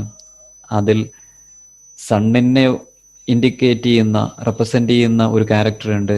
അതേപോലെ തന്നെ ഒരു ഹൊറൈസൺ, ഒരു ചക്രവാളത്തിനെ സൂചിപ്പിക്കുന്ന, അല്ലെങ്കിൽ സൺ ഒരു ചക്രവാളത്തിലേക്ക് അടുക്കുന്നതിൻ്റെ ഒരു രൂപത്തെ കാണിക്കുന്ന ഒരു ക്യാരക്ടർ ഉണ്ട്. അതോടൊപ്പം തന്നെ 3ാമത്തെ ക്യാരക്ടർ എന്നുള്ളത് റേസ്, അല്ലെങ്കിൽ ലൈറ്റ്, ഒരു പ്രകാശത്തെ ഉൾക്കൊള്ളുന്ന ഒന്നാണ്. അപ്പോൾ യിങ്യാങ് എന്നുള്ളത് ഒരു പർവ്വതത്തിലേക്ക് ഒരു പ്രകാശം പതിക്കുന്നതിൽ നിന്നും രൂപീകരിക്കുന്ന, അല്ലെങ്കിൽ ഒരു ഷാഡോ ലൈറ്റുകൾ തമ്മിലുള്ള വ്യതിയാനങ്ങളെ മനസ്സിലാക്കിയെടുക്കുന്ന ഒന്നാണ് എന്നുള്ളതാണ് അടിസ്ഥാനപരമായിട്ട് നമ്മൾ മനസ്സിലാക്കേണ്ടത്. നമ്മുടെ ഏതൊരു വസ്തുക്കളും മുകളിൽ നിന്ന് ലൈറ്റ് അതിലേക്ക് റിഫ്ലക്റ്റ് ചെയ്യുന്ന സമയത്ത്, അതിലേക്ക് ഏത് ഭാഗത്തു നിന്നാണോ ലൈറ്റ് വരുന്നത്, അല്ലെങ്കിൽ ഏത് ഭാഗത്തേക്കാണോ ലൈറ്റ് പതിക്കുന്നത്, പ്രകാശം പതിക്കുന്നത്, ആ ഭാഗമാണ് യഥാർത്ഥത്തിൽ യിൻ. എന്നാൽ പ്രകാശം പതിക്കാതെ നിൽക്കുന്ന ഭാഗമാണ് യാങ് എന്നുള്ളത്.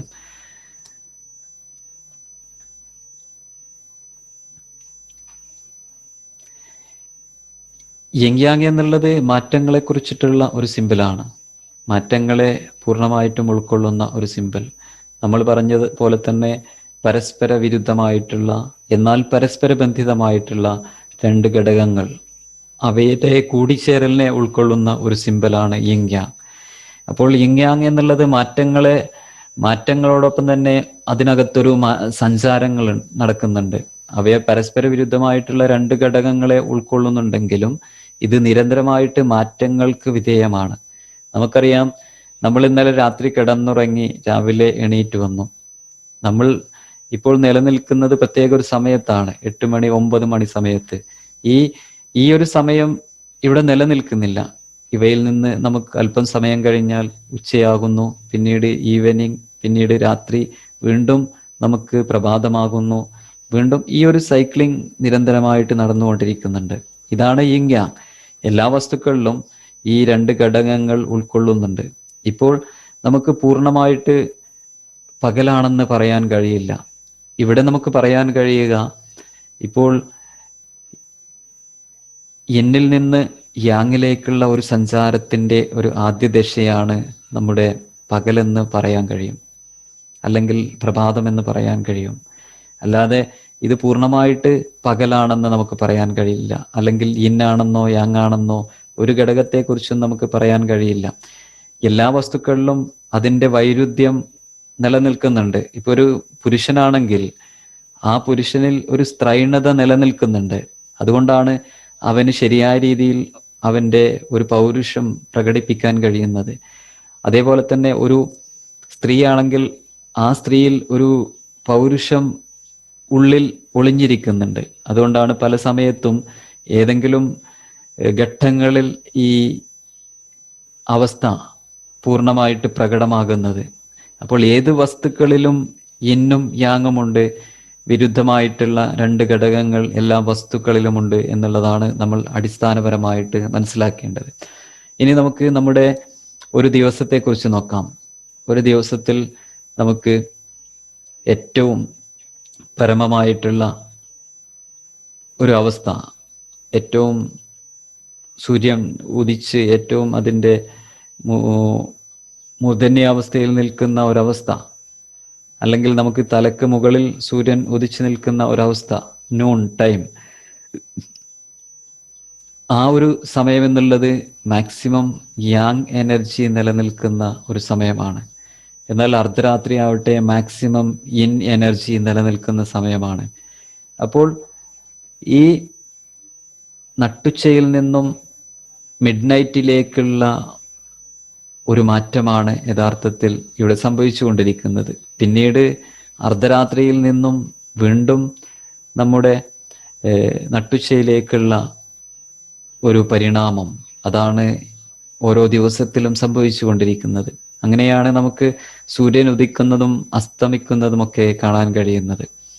അപ്പോൾ നമ്മൾ ഇവയെ വളരെ വ്യക്തമായിട്ട് യിങ് യാങ്ങിലേക്ക് കൊണ്ടുവരുമ്പോൾ നൂണിനെ ഇൻഡിക്കേറ്റ് ചെയ്യുന്നത് രണ്ട് സോളിഡ് ലൈനുകളാണെങ്കിൽ രണ്ട് ബ്രോക്കൺ ലൈനുകൾ ചേർത്ത് വെച്ചിട്ടാണ് മിഡ് നൈറ്റിനെ നമ്മൾ പറയുന്നത്.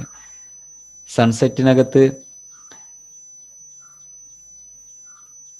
യിന്നിനകത്ത് യാങ് ഉൾക്കൊള്ളുന്നുണ്ട്,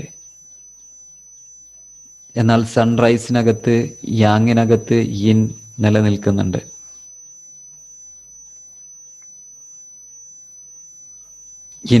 സൺറൈസിൽ യാങ് വിത്തിൻ യിൻ, അതായത് യിന്നിനകത്ത് യാങ് നിലനിൽക്കുന്നുണ്ട്. എന്നാൽ സൺസെറ്റിലാണെങ്കിൽ യാങ്ങിനകത്ത് യിൻ നിലനിൽക്കുന്നുണ്ട്. നൂണിൽ നിന്നും ഒരു ക്ലോക്ക് വൈസിലുള്ള ഒരു സഞ്ചാരം നമ്മൾ നോക്കുകയാണെങ്കിൽ, ഒരു ഘടികാര ദിശയിലുള്ള ഒരു സഞ്ചാരം നമ്മൾ നോക്കിയാൽ നമുക്ക് മനസ്സിലാക്കാൻ കഴിയും, നൂണിനകത്ത് രണ്ട് സോളിഡ് ലൈനുകൾ. പിന്നീട് സൺസെറ്റ് എന്നുള്ളത് മുകളിൽ കാണുന്നത് യാങ് ആണ്, താഴെ കാണുന്നത് യിൻ ആണ്. അപ്പോൾ അവിടെ നിന്നും പിന്നീട് രണ്ട് യാങ് ലൈനുകൾ അഥവാ ബ്രോക്കൺ ലൈനുകൾ ചേർത്ത് വെക്കപ്പെടുന്നു മിഡ് നൈറ്റ് ആകുമ്പോൾ. പിന്നീട് സൺറൈസിലേക്ക് വരുമ്പോൾ താഴെ ഒരു യിൻ ലൈനും മുകളിൽ താഴെ യാങ് ലൈനും മുകളിൽ ഒരു യിൻ ലൈനുമാണ് ഉള്ളത്. അപ്പോൾ സൺറൈസ് എന്നുള്ളത് യാങ്ങിൻ്റെ ഏറ്റവും പരമമായിട്ടുള്ള ഒരു ഗ്രോത്താണ് സൺറൈസ് എന്നുള്ളത്. അതിനു മുമ്പുള്ള സ്റ്റേജുകൾ യാങ്ങിലേക്കുള്ള ഒരു സഞ്ചാരമാണ്. അതിൽ നിന്ന് ഏറ്റവും പരമമായിട്ടുള്ള ഒരു ഗ്രോത്ത് സംഭവിക്കുന്നത് സൺറൈസിൻ്റെ സമയത്താണ്. നമുക്കറിയാം, അർദ്ധരാത്രിയിൽ നിന്ന് ക്രമേണ മാറി മാറി മാറി വന്ന് ഒരു മാറ്റം അവിടെ സംഭവിക്കുന്നത് സൺറൈസിൻ്റെ സമയത്താണ്. പിന്നീട് നമുക്ക് ഉച്ചയാവുന്നു. ഉച്ചയായതിനു ശേഷം വീണ്ടും നമ്മുടെ ഒരു ദിവസത്തിൽ ഈ വെയിൽ കുറഞ്ഞു വന്ന് സൂര്യൻ വീണ്ടും അസ്തമിക്കുന്നു. ഈ അസ്തമയത്തിന്റെ ഒരു കാഠിന്യം കൂടുതൽ, അസ്തമയം പൂർണ്ണമായിട്ട് സംഭവിക്കുന്നത്, അല്ലെങ്കിൽ ഈ സൂര്യൻ പൂർണ്ണമായിട്ട് മറഞ്ഞു പോകുന്നത് രാത്രിയാവുന്നതോടുകൂടിയാണ്. ഈ ഒരു ക്രമം നമ്മുടെ ഓരോ ദിവസത്തിലും സംഭവിക്കുന്നുണ്ട്, ഈ ഒരു പരിണാമം. അപ്പോൾ നിരന്തരം മാറ്റങ്ങൾക്ക് വിധേയമാണ് യിന്നും യാങ്ങും. യിന്നോ യാങ്ങോ എപ്പോഴും ഒരേ രൂപത്തിൽ നിശ്ചലമായി നിലനിൽക്കുന്നില്ല എന്നുള്ളതാണ് നമ്മൾ മനസ്സിലാക്കേണ്ടത്. യിന്നാണെങ്കിൽ യാങ്ങിലേക്കുള്ള മാറ്റമുണ്ടാകും, യാങ്ങാണെങ്കിൽ ഇന്നിലേക്കുള്ള മാറ്റമുണ്ടാകും.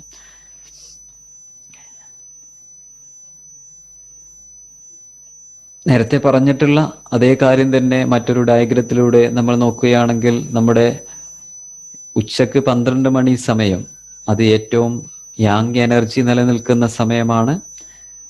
അവിടെ നിന്ന് അസ്തമയ സമയത്തിലേക്കുള്ള ഒരു പ്രയാണം എന്ന് പറയുന്നത് യാങ് എനർജിയിലേക്ക് യിൻ കയറി വരുന്നതിൻ്റെ ഒരു രൂപമാണ്. പിന്നീട് അസ്തമയത്തിൽ നിന്നും അർദ്ധരാത്രിയിലേക്ക് കടന്നു വരുമ്പോൾ അവിടെ യിന്നിൽ നിന്നും യാങ്ങിലേക്ക്,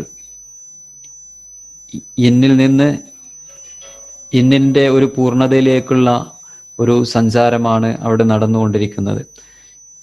അഥവാ യിന്നിൽ നിന്നും ഇന്നിലേക്കുള്ള ഒരു സഞ്ചാരം, യാങ്ങിൽ നിന്ന് ഇന്നിലേക്കുള്ള സഞ്ചാരത്തിനകത്ത് സൺസെറ്റ് ആവുന്നതോടുകൂടെ ഇന്ന് ഏറ്റവും പരിപൂർണാവസ്ഥയിലേക്ക് പോകുന്നതിൻ്റെ ഒരു രൂപമാണ് നമുക്ക് അർദ്ധരാത്രി 12 മണിയാകുമ്പോൾ കാണാൻ കഴിയുന്നത്. ഈ 12 മണിയിൽ നിന്ന് വീണ്ടും പ്രഭാതത്തിലുള്ള 6 മണി സമയത്തേക്കുള്ള ഒരു സഞ്ചാരം പദം എന്നുള്ളത് യാങ്ങിൽ നിന്നും ഇന്നിൽ നിന്നും യാങ്ങിലേക്കുള്ള വീണ്ടും നടക്കുന്ന ഒരു സഞ്ചാരമാണ്. 6 മണിയാവുമ്പോൾ വൈകുന്നേരം 6 മണിയാകുന്നതോടുകൂടെ വീണ്ടും സംഭവിക്കുന്നത് പ്രഭാതത്തിലുള്ള 6 മണിക്ക് ശേഷം വീണ്ടും ഈ യാങ്ങിൽ നിന്നും ഇന്നിൽ നിന്നും വീണ്ടും യാങ്ങിലേക്കുള്ള ഒരു സഞ്ചാരമാണ് നടന്നുകൊണ്ടിരിക്കുന്നത്.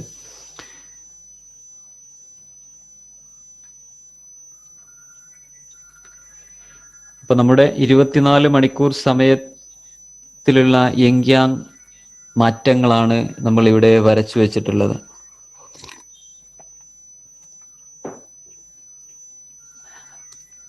അടിസ്ഥാനപരമായിട്ട് അപ്പോൾ നമ്മൾ നോക്കുകയാണെങ്കിൽ ഏതൊരു വസ്തുവും നിരന്തരമായി ഒരേ സ്ഥലത്ത് തന്നെ നിലനിൽക്കുന്നില്ല, എപ്പോഴും ചലിച്ചുകൊണ്ടിരിക്കുന്നുണ്ട്, അല്ലെങ്കിൽ മാറ്റങ്ങൾക്ക് വിധേയമായി കൊണ്ടിരിക്കുന്നുണ്ട് എന്നുള്ളതാണ് നമ്മൾ മനസ്സിലാക്കേണ്ടത്. അതേപോലെ തന്നെയാണ് നമ്മുടെ സീസണൽ സൈക്കിളും. നമുക്ക് ഇപ്പം മഴ കഴിഞ്ഞ്, കേരളത്തിലൊക്കെ മഴ കഴിഞ്ഞ് മഴയുടെ ആ ഒരു സീസൺ അവസാനിച്ച് മറ്റൊരു സീസണിലേക്കാണ് ഇപ്പോൾ പോയിക്കൊണ്ടിരിക്കുന്നത്, വിന്ററിലേക്ക്. ഇനി ഈ വിന്ററിൽ നിന്നും വീണ്ടും സ്പ്രിങ്ങിലേക്ക് എത്തുന്നു, വീണ്ടും സമ്മർ ആകുന്നു, വീണ്ടും ഓട്ടം സീസൺ ആകുന്നു. ഇങ്ങനെ 4 സീസണുകളെ കേന്ദ്രീകരിച്ചിട്ടാണ് ഇന്നിൽ നിന്നും യാങ്ങിലേക്കുള്ള, അല്ലെങ്കിൽ യാങ്ങിൽ നിന്നും ഇന്നിലേക്കുള്ള ഒരു സഞ്ചാരം നടന്നുകൊണ്ടിരിക്കുന്നത്. അപ്പോൾ സ്പ്രിങ് എന്നുള്ളത് യാങ്ങിന്റെ ഒരു ഗ്രോത്ത് കണ്ടീഷനാണ്. സമ്മർ ആണെങ്കിൽ മാക്സിമം യാങ് എനർജി നിലനിൽക്കുന്ന ഒരു സമയമാണ്. ഓട്ടം എന്നുള്ളത് യിന്നിന്റെ ഗ്രോത്ത് കണ്ടീഷനാണ്. വിന്റർ ആണെങ്കിൽ മാക്സിമം യിൻ കണ്ടീഷനാണ്. നമ്മൾ 24 ഹവേഴ്സ് സൈക്കിൾ വളരെ വിശദമായിട്ട് പറഞ്ഞു.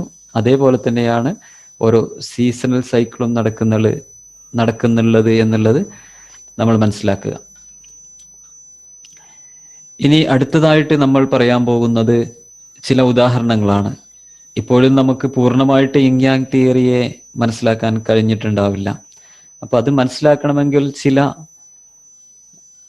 കോമൺ ആയിട്ടുള്ള ഉദാഹരണങ്ങൾ നമുക്ക് പറയേണ്ടതുണ്ട്.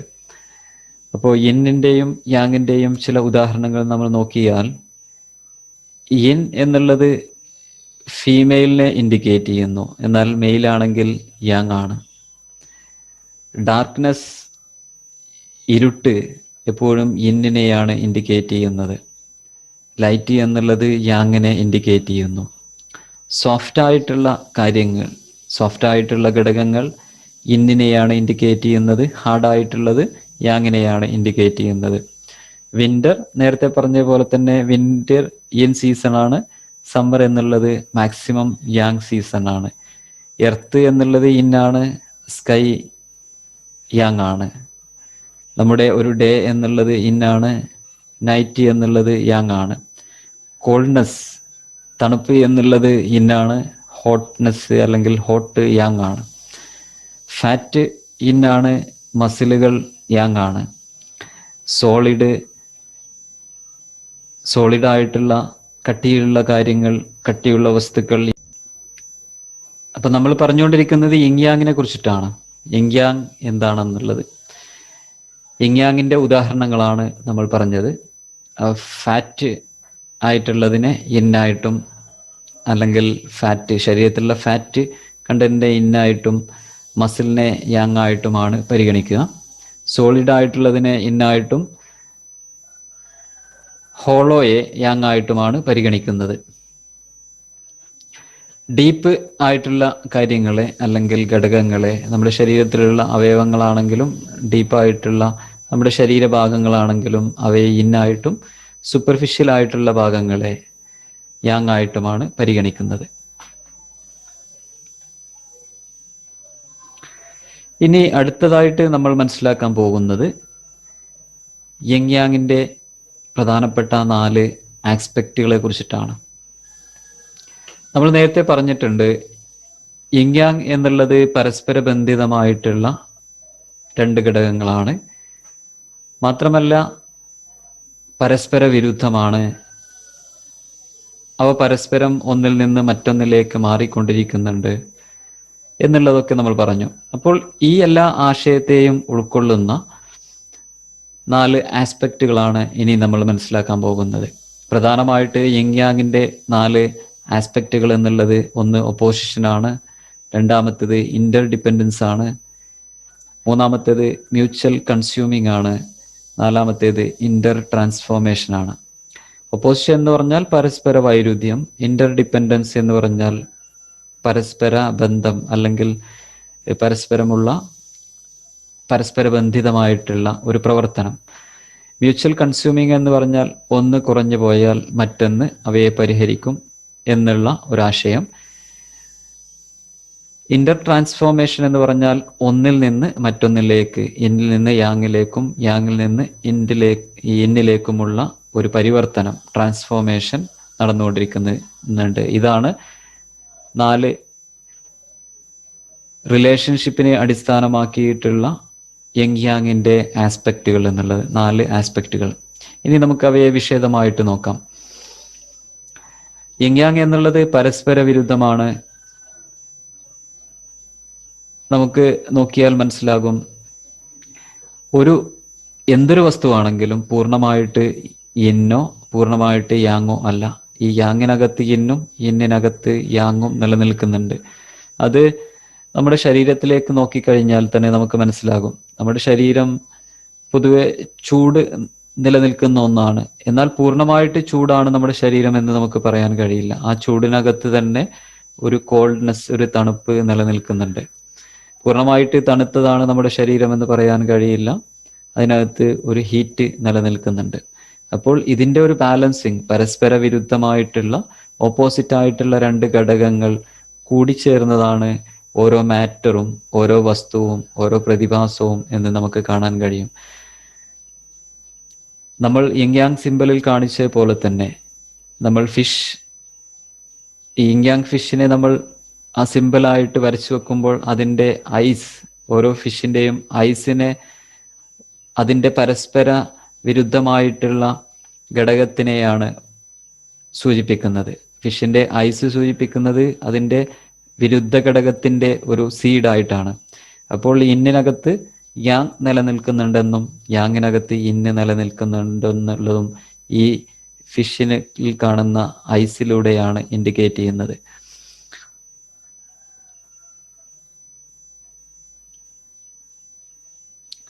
നമുക്ക് ഒരു വസ്തു നേരത്തെ പറഞ്ഞ പോലെ തന്നെ ഒരു വസ്തുവും പൂർണ്ണമായിട്ട് ഇന്നാണെന്നോ യാങ് ആണെന്നോ പറയാൻ കഴിയില്ല. ഇന്നിനകത്ത് യാങ് നിലനിൽക്കുന്ന പോലെ തന്നെ യാങ്ങിനകത്ത് ഇന്നും നിലനിൽക്കുന്നുണ്ട്.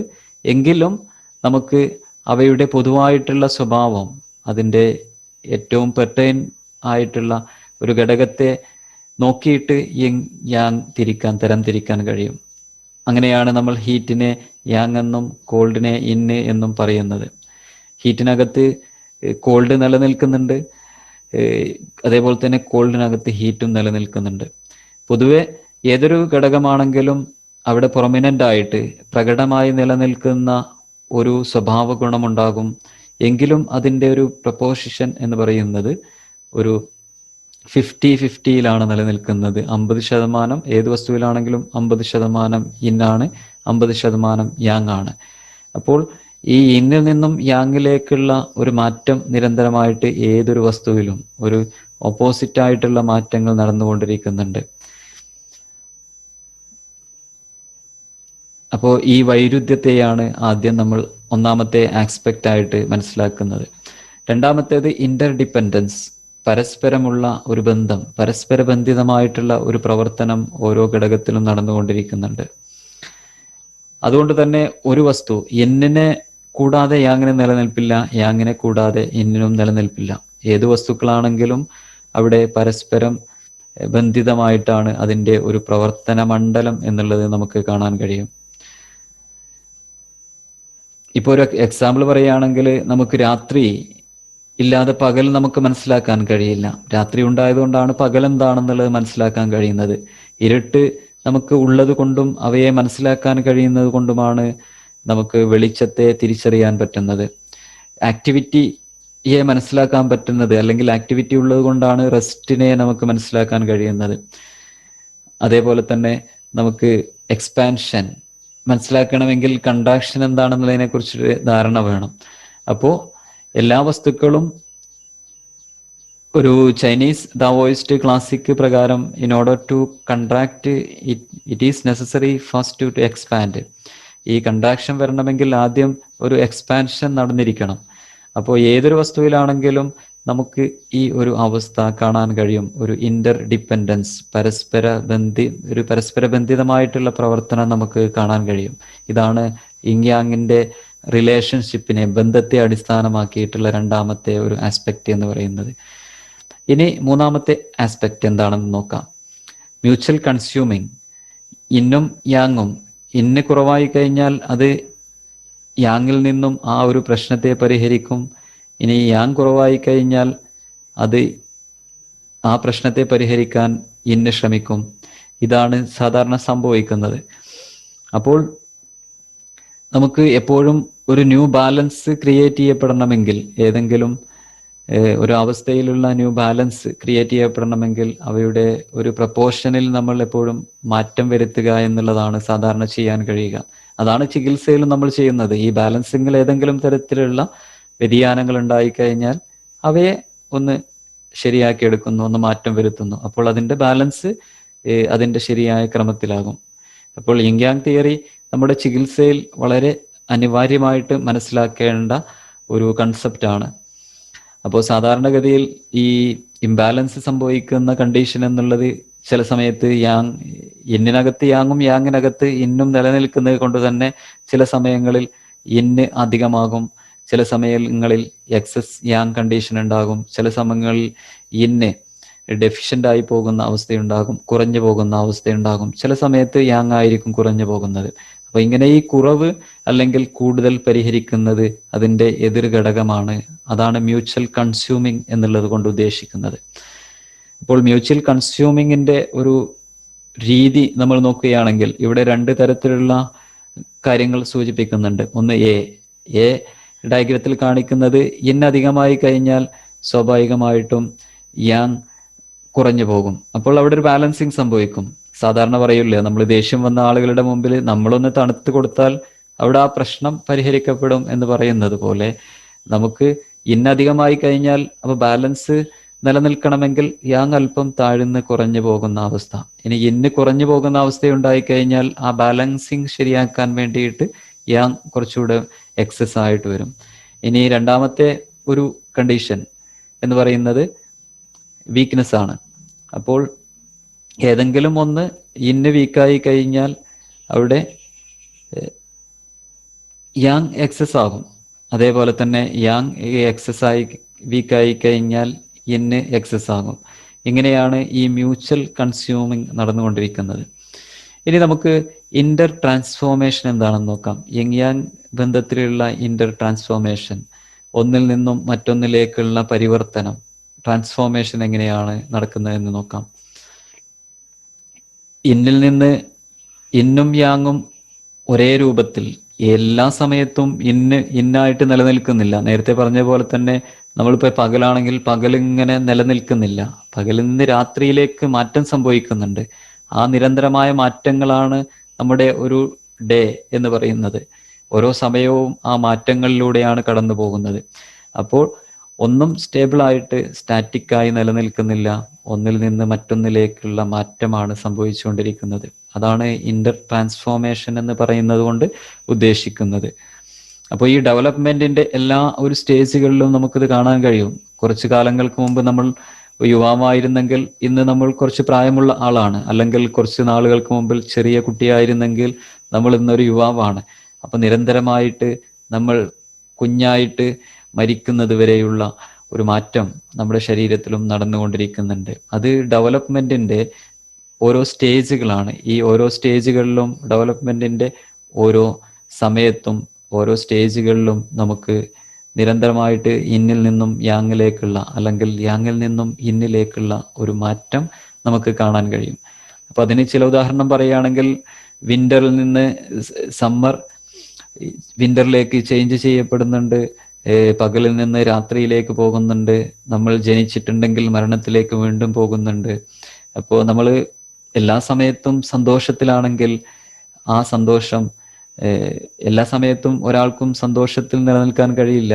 അപ്പൊ ഹാപ്പിനെസ് എന്നുള്ളത് ഒരു അൺഹാപ്പിനെസ് കണ്ടീഷനിലേക്ക് പോകും. എല്ലാ സമയത്തും ഹീറ്റ് നിലനിൽക്കില്ല, കോൾഡ് വരും. ഇങ്ങനെ നമ്മൾ നോക്കുകയാണെങ്കിൽ യിങ് യാങ് എല്ലാ സ്ഥലത്തും ഇന്റർ ട്രാൻസ്ഫോർമേഷനിലേക്ക് പോകുന്നതായിട്ട് കാണാൻ കഴിയും. നമ്മൾ ഏറ്റവും ആമുഖമായിട്ട് നിങ്ങൾക്ക് നൽകിയിട്ടുള്ള ഒരു ക്ലാസ്സിൽ ഞാൻ സൂചിപ്പിച്ചിട്ടുണ്ടായിരുന്നു, നമ്മൾ നിരന്തരം മാറ്റങ്ങൾക്ക് വിധേയമാണെന്നും നമ്മൾ ഒരു അവസ്ഥയിൽ തന്നെ, ഇപ്പൊ നമുക്കൊരു പ്രശ്നം, ഒരു ബുദ്ധിമുട്ട് അനുഭവപ്പെടുന്നുണ്ടെങ്കിൽ ഒരിക്കലും ആ ബുദ്ധിമുട്ടിനെ നമ്മളെപ്പോഴും കൂടെ കൂട്ടാതെ അവയെ ഉൾക്കൊള്ളുവാൻ ശ്രമിക്കുകയാണെങ്കിൽ തീർച്ചയായിട്ടും നമുക്ക് അത് വളരെ പെട്ടെന്ന് മാറ്റങ്ങളിലേക്ക് പോകുന്നതായിട്ട് കാണാൻ കഴിയും. നമ്മൾ അടിസ്ഥാനപരമായി മനസ്സിലാക്കേണ്ടത്, ഏത് വസ്തുക്കളാണെങ്കിലും ഏത് സാഹചര്യമാണെങ്കിലും ഏത് രോഗാവസ്ഥയാണെങ്കിലും അത് നിരന്തരമായിട്ട് ഒരേ രീതിയിൽ നിലനിൽക്കില്ല. അത് മാറ്റങ്ങൾക്ക് വിധേയമാണ്. ഈ മാറ്റങ്ങൾക്ക് വിധേയമാകുന്നത് കൊണ്ടാണ് നമ്മുടെ ചികിത്സയൊക്കെ ഫലപ്രദമാകുന്നത്. നമുക്ക് ആ മാറ്റങ്ങളിൽ സ്വാധീനിക്കാൻ കഴിയുന്നത് കൊണ്ടാണ് അങ്ങനെ സംഭവിക്കുന്നത്. അപ്പോൾ ഈ പിന്നെ ട്രാൻസ്ഫോർമേഷന്റെ രണ്ട് കണ്ടീഷൻ, ഒന്നിൽ ഇന്റേണൽ ആയിരിക്കും, രണ്ട് എക്സ്റ്റേണൽ ആയിരിക്കും. രണ്ടാമത്തേത് സാധാരണഗതിയിൽ നമുക്കറിയാം, ഏത് മാറ്റങ്ങളാണെങ്കിലും അതിൻ്റെ ഉൾഭാഗത്താണ്, ഇന്റേണൽ ആയിട്ടാണ് അത് നടന്നുകൊണ്ടിരിക്കുക. എക്സ്റ്റേണൽ ആയിട്ട് രണ്ടാമതാണ് സംഭവിക്കുന്നത്. ആദ്യത്തെ ഒരു മാറ്റം നമുക്ക് ബാഹ്യമായിട്ടല്ല സംഭവിക്കുന്നത്, ആന്തരികമായിട്ടാണ്. അത് നമ്മുടെ ജനനം നോക്കുകയാണെങ്കിലും മരണം വരെയുള്ള നമ്മുടെ മാറ്റങ്ങളാണെങ്കിലും അത് പ്രകടമാകുന്നതിൻ്റെ മുമ്പ്, ഇപ്പോൾ രോഗമാണെങ്കിലും അതിൻ്റെ ഒരു തലം, അത് പ്രകടമാകുന്നതിൻ്റെ ഒരു തലം നോക്കുകയാണെങ്കിൽ ആദ്യം നമ്മുടെ ബാഹ്യഭാഗത്തല്ല സംഭവിക്കുന്നത്, അത് ആന്തരിക ഭാഗത്താണ്. ഇന്റേണൽ ആയിട്ടാണ് ഏതിൻ്റെയും ചേഞ്ചസിന്റെ തുടക്കം എന്ന് പറയുന്നത്. പിന്നീട് അത് എക്സ്റ്റേണൽ ആയിട്ട് നമുക്ക് കാണാൻ കഴിയും എന്നുള്ളതാണ്. ഒരു ഉദാഹരണം നോക്കുകയാണെങ്കിൽ, നമുക്ക് for example an egg change to chick, ഒരു മുട്ട നമ്മൾ വെച്ച് കഴിഞ്ഞാൽ അതൊരു കോഴിക്കുഞ്ഞായിട്ട് മാറും. അപ്പോൾ ഈ കോഴിക്കുഞ്ഞായി മാറണമെങ്കിൽ നമ്മൾ പുറത്തു നിന്നൊരു ഹീറ്റ് എനർജി അവിടേക്ക് കൊടുക്കണം. ഈ ഹീറ്റ് എനർജി കൊടുത്തത് കൊണ്ട് ഒരിക്കലും അത് ഒരു കുഞ്ഞായിട്ട്, ഒരു കോഴിക്കുഞ്ഞായിട്ട് രൂപം പ്രാപിക്കില്ല. കാരണം നമ്മൾ ഒരു കല്ലെടുത്തിട്ട് അതിനകത്ത് ഹീറ്റ് എനർജി നൽകി കഴിഞ്ഞാൽ ഒരിക്കലും അതൊരു കോഴിക്കുഞ്ഞായി മാറുന്നില്ല. അപ്പൊ അതിനുള്ള കാരണം, ഈ എഗ്ഗിനകത്ത് അത് ഒരു കപ്പാസിറ്റി, ഒരു മാറ്റങ്ങൾ നടന്നുകൊണ്ടിരിക്കുന്നുണ്ട്. അതുകൊണ്ടാണ് നമുക്ക് ഈ പുറമേ നിന്നുള്ള മാറ്റങ്ങളുടെ സ്വാധീനം കൊണ്ട് അവയെ ഒരു ചിക്കായിട്ട്, ഒരു കോഴിക്കുഞ്ഞായിട്ട് മാറ്റാൻ കഴിയുന്നത്. അപ്പോൾ ഇത് ഏത് വസ്തുവിലാണെങ്കിലും അതിനകത്ത് ആദ്യം സംഭവിക്കുന്നത് അതിൻ്റെ ആന്തരികമായിട്ടുള്ള മാറ്റങ്ങളാണ്, എന്നിട്ടാണ് ബാഹ്യമായിട്ടുള്ള മാറ്റം സംഭവിക്കുന്നത്. അതാണ് ഇന്റർ ട്രാൻസ്ഫോർമേഷനിൽ നമ്മൾ മനസ്സിലാക്കേണ്ടത്. ഇനി സാധാരണഗതിയിൽ യിങ് യാങ് തിയറി നമ്മൾ ഏതൊക്കെ കാര്യങ്ങളിലാണ് ഉപയോഗിക്കുന്നത് എന്നുള്ളതാണ് പറയാൻ പോകുന്നത്. ചൈനീസ് മെഡിസിനിലും അക്യുപങ്ക്ചറിലും അതിൻ്റെ ശരീരശാസ്ത്രത്തിൽ, രോഗനിർണയത്തിൽ, രോഗകാരണങ്ങളെ മനസ്സിലാക്കുന്നതിൽ, ട്രീറ്റ്മെൻറ്റിൽ എല്ലാം നമുക്ക് യിങ് യാങ് തിയറി അനിവാര്യമാണ്. അതുകൊണ്ട് തന്നെ ഈ യിങ് യാങ് തിയറിയെ ഏറ്റവും അടിസ്ഥാനപരമായിട്ടും ആഴത്തിലും നമ്മൾ മനസ്സിലാക്കി കഴിഞ്ഞാൽ നമുക്ക് ട്രീറ്റ്മെൻറ്റ് എന്നുള്ളത് വളരെ ഈസി ആയിരിക്കും. അപ്പോൾ നമ്മൾ മനസ്സിലാക്കേണ്ടത് ഏറ്റവും അടിസ്ഥാനപരമായിട്ടുള്ള ചൈനീസ് മെഡിസിൻ്റെ അല്ലെങ്കിൽ അക്യുപങ്ക്ചറിൻ്റെ സിദ്ധാന്തങ്ങളിലൊന്നാണ് യിങ് യാങ് തിയറി. അപ്പോൾ യിങ് യാങ് തിയറിയെ എത്രത്തോളം നമ്മൾ ആഴത്തിൽ മനസ്സിലാക്കാൻ ശ്രമിക്കുന്നുണ്ടോ, അത് നമ്മുടെ ദൈനംദിന ജീവിതങ്ങളുമായി ബന്ധപ്പെടുത്തിയിട്ടാണെങ്കിലും പ്രപഞ്ചത്തിലുള്ള ഘടകങ്ങളുമായി ബന്ധപ്പെടുത്തിയിട്ടാണെങ്കിലും ഏത് വസ്തുക്കളുമായി ബന്ധപ്പെടുത്തിയിട്ടാണെങ്കിലും ഇനിയിപ്പോൾ രോഗാവസ്ഥയെ നോക്കിയിട്ടാണെങ്കിലും നമുക്കത് പൂർണ്ണമായിട്ടും മാക്സിമം മനസ്സിലാക്കാൻ ശ്രമിക്കുക. അങ്ങനെ മനസ്സിലാകുമ്പോഴാണ് നമുക്കത് ചികിത്സയിലൊക്കെ കൂടുതൽ ഫലപ്രദമായിട്ട് ഉപയോഗിക്കാൻ കഴിയുക. സാധാരണഗതിയിൽ ട്രീറ്റ്മെൻറ്റ് ലെവലിൽ 4 തരത്തിലാണ് ഈ പാത്തോളജിക്കൽ കണ്ടീഷൻ ഉണ്ടാകുന്നത്. അല്ലെങ്കിൽ പാത്തോളജിക്കൽ കണ്ടീഷനെ നമ്മൾ ട്രീറ്റ് ചെയ്യുന്ന സമയത്ത് സാധാരണ ഉപയോഗിക്കുന്നത് 4 രീതിയിലാണ് എന്ന് പറയാം. ഒന്ന്, സാധാരണ യാങ് കുറഞ്ഞു പോയാൽ യാങ്ങിനെ കൂട്ടി കൊടുക്കുന്നു, ടോണിഫൈ യാങ്. ഇനി ഇന്ന് കുറഞ്ഞു പോയാൽ ഇന്നിനെ കൂട്ടി കൊടുക്കുന്നു, അതായത് വർദ്ധിപ്പിച്ച് കൊടുക്കുന്നു. അമിതമായിട്ട് യാങ് ഉണ്ടെങ്കിൽ ആ അമിതമായിട്ടുള്ള യാങ്ങിനെ നമ്മൾ ശരീരത്തിൽ നിന്നും എലിമിനേറ്റ് ചെയ്യുന്നു, പുറംതള്ളുന്നു. എക്സസ് ആയിട്ട് ഇന്നുണ്ടായി കഴിഞ്ഞാൽ ആ അമിതമായിട്ടുള്ള ഇന്നിനെ നമ്മൾ എലിമിനേറ്റ് ചെയ്യുന്നു. ഇങ്ങനെ 4 തരത്തിലാണ് സാധാരണ ട്രീറ്റ്മെന്റ് നമ്മൾ യിങ് യാങ്ങിനെ അപ്ലൈ ചെയ്യുന്നത്. നമ്മുടെ ശരീരത്തിന്റെ ഭാഗങ്ങളിൽ നേരത്തെ പറഞ്ഞ പോലെ തന്നെ യിങ് യാങ് ഉണ്ട്. അപ്പോൾ നമ്മുടെ ശരീരത്തിന്റെ മുകൾ ഭാഗം ഇന്നാണ്, യാങ് ആണ്. താഴ്ഭാഗം ഇന്നാണ്. നമ്മുടെ ശരീരത്തിന്റെ അകത്തുള്ള എക്സ്റ്റീരിയർ പാർട്ട് ഇന്നാണ്, ഇന്റീരിയർ ആണെങ്കിൽ യാങ് ആണ്. എക്സ്റ്റീരിയർ എന്നുള്ളത് യാങ് ആണ്, പുറം ഭാഗം എന്നുള്ളത് യാങ്ങും അകം ഇന്നുമാണ്. പോസ്റ്റീരിയർ ലാറ്ററൽ സർഫേസ്, അതായത് പുറം ഭാഗത്തെ വശങ്ങൾ എന്നുള്ളത് നമ്മുടെ യാങ് ആണ്. ആന്റീരിയർ മീഡിയൽ സർഫേസ് എന്നുള്ളത് ഇന്നാണ്. നമ്മുടെ ബാക്ക് സൈഡ് യാങ് ആണ്, ഫ്രണ്ട് സൈഡ് ഇന്നാണ്. ഫങ്ഷൻ എന്നുള്ളത് നമ്മുടെ ശരീരത്തിൽ നടക്കുന്ന ഓരോ പ്രവർത്തനങ്ങളും യാങ് ആസ്പെക്റ്റിലാണ് കാണുന്നത്. എന്നാൽ നമ്മുടെ സ്ട്രക്ചർ, നമ്മുടെ ശരീരത്തിന്റെ രൂപം എന്നുള്ളത് ഇന്നാണ്. ഇതാണ് നമ്മുടെ ശരീരത്തിന്റെ ഒരു സ്വഭാവം നോക്കിയാൽ അതിന്റെ സ്ട്രക്ചറിൽ യിങ് യാങ്ങിനെ നമുക്ക് മനസ്സിലാക്കാൻ കഴിയുന്ന ഒരു രീതി. ഇനി അതിൻ്റെ ഒരു എനർജി ലെവലിലുള്ള കാര്യം നമ്മൾ നോക്കുകയാണെങ്കിലും നേരത്തെ പറഞ്ഞ പോലെ തന്നെ ബാക്ക് എന്നുള്ളത് യാങ്, ഫ്രണ്ട് എന്നുള്ളത് ഇൻ. പ്രധാനമായിട്ട് നമ്മുടെ ചെസ്റ്റ്, അബ്ഡമൻ ഏരിയ ഇന്നായിട്ടാണ് സാധാരണ പറയുന്നത്. നമ്മുടെ ഹെഡ് ബോഡിയെ നോക്കുകയാണെങ്കിൽ ഹെഡ് എന്നുള്ളത് യാങ്ങും ബോഡി എന്നുള്ളത് ഇന്നുമാണ്. നമ്മുടെ ശരീരത്തിലുള്ള എക്സ്റ്റീരിയർ പാർട്ട് യാങ്ങും ഇന്റീരിയർ പാർട്ട് ഇന്നുമാണ്. അഥവാ സ്കിൻ, മസിൽസ് അടങ്ങിയിട്ടുള്ളതാണ് നമ്മുടെ ശരീരത്തിന്റെ പുറം ഭാഗം. ആ ഭാഗം യാങ് ആണ്. എന്നാൽ ശരീരത്തിലുള്ള അവയവങ്ങളെല്ലാം തന്നെ ഇന്നാണ്. നമ്മുടെ വേസ്റ്റിന് മുകളിലുള്ള ഭാഗത്തെ, അതെ, ബിലോ വേസ്റ്റും അബോ വേസ്റ്റും നോക്കുകയാണെങ്കിൽ അബോ വേസ്റ്റ് എന്നുള്ളത് യാങ്ങും വേസ്റ്റിന് താഴെയുള്ള ഭാഗം ഇന്നുമാണ്. നമ്മുടെ പോസ്റ്റീരിയർ ലാറ്ററൽ ഇന്റീരിയർ മീഡിയൽ സർഫേസ് നോക്കുകയാണെങ്കിൽ posterior lateral surface of limbs എന്നുള്ളത് യാങ്ങും ഇന്റീരിയർ മീഡിയൽ സർഫേസ് ഓഫ് ലിംസ് എന്നുള്ളത് ഇന്നുമാണ്. പിന്നെ നമ്മുടെ ശരീരത്തിൽ ഇൻ അവയവങ്ങളുണ്ട്, യാങ് അവയവങ്ങളുമുണ്ട്.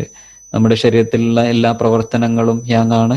നമ്മുടെ ശരീരത്തിന്റെ രൂപം, അതിന്റെ അവയവങ്ങളുടെ രൂപമാണെങ്കിലും ശരീരത്തിന്റെ രൂപമാണെങ്കിലും അത് ഇന്നാണ്. നമ്മുടെ ശരീരത്തിൽ ചി സഞ്ചരിച്ചു കൊണ്ടിരിക്കുന്നുണ്ട്. ഈ ചിയെ സഞ്ചരിക്കാൻ സഹായിക്കുന്നത് നമ്മുടെ ശരീരത്തിലുള്ള ദ്രവങ്ങളും അതേപോലെ തന്നെ രക്തവുമാണ്. അങ്ങനെ നോക്കുമ്പോൾ ചി എന്നുള്ളത് യാങ്ങും ബ്ലഡും ബോഡി ഫ്ലൂയിഡ്സും എന്നുമാണ്.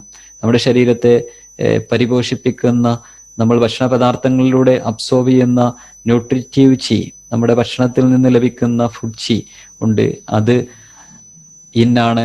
എന്നാൽ നമ്മുടെ ശരീരത്തെ പ്രതിരോധിച്ച് നിലനിർത്തുന്ന ഒരു എനർജി നമ്മുടെ ശരീരത്തിലുണ്ട്, അത് ഡിഫെൻസീവ് ചിയാണ്, അത് യാങ് ആണ്.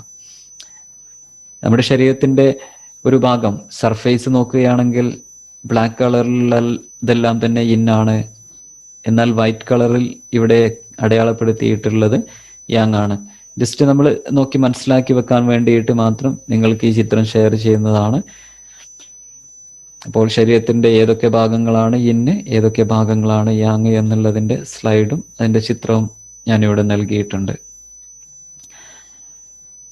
ഇനി കുറച്ചുകൂടെ ഉദാഹരണങ്ങൾ നമ്മൾ നോക്കുകയാണെങ്കിൽ നേരത്തെ പറഞ്ഞ പോലെ തന്നെ ഡാർക്ക് ഇന്നാണ്, ലൈറ്റ് എന്നുള്ളത് യാങ് ആണ്, നൈറ്റ് എന്നുള്ളത് ഇൻ, ഡേ എന്നുള്ളത് yang, cold, hot, soft, hard, earth, sky, neutral colours ഇന്നാണ്, വൈബ്രന്റ് കളേഴ്സ് യാങ് ആണ്, stillness, movement, low, high, rounded, angle, rounded ഷേപ്പിലുള്ളത് ഇന്നും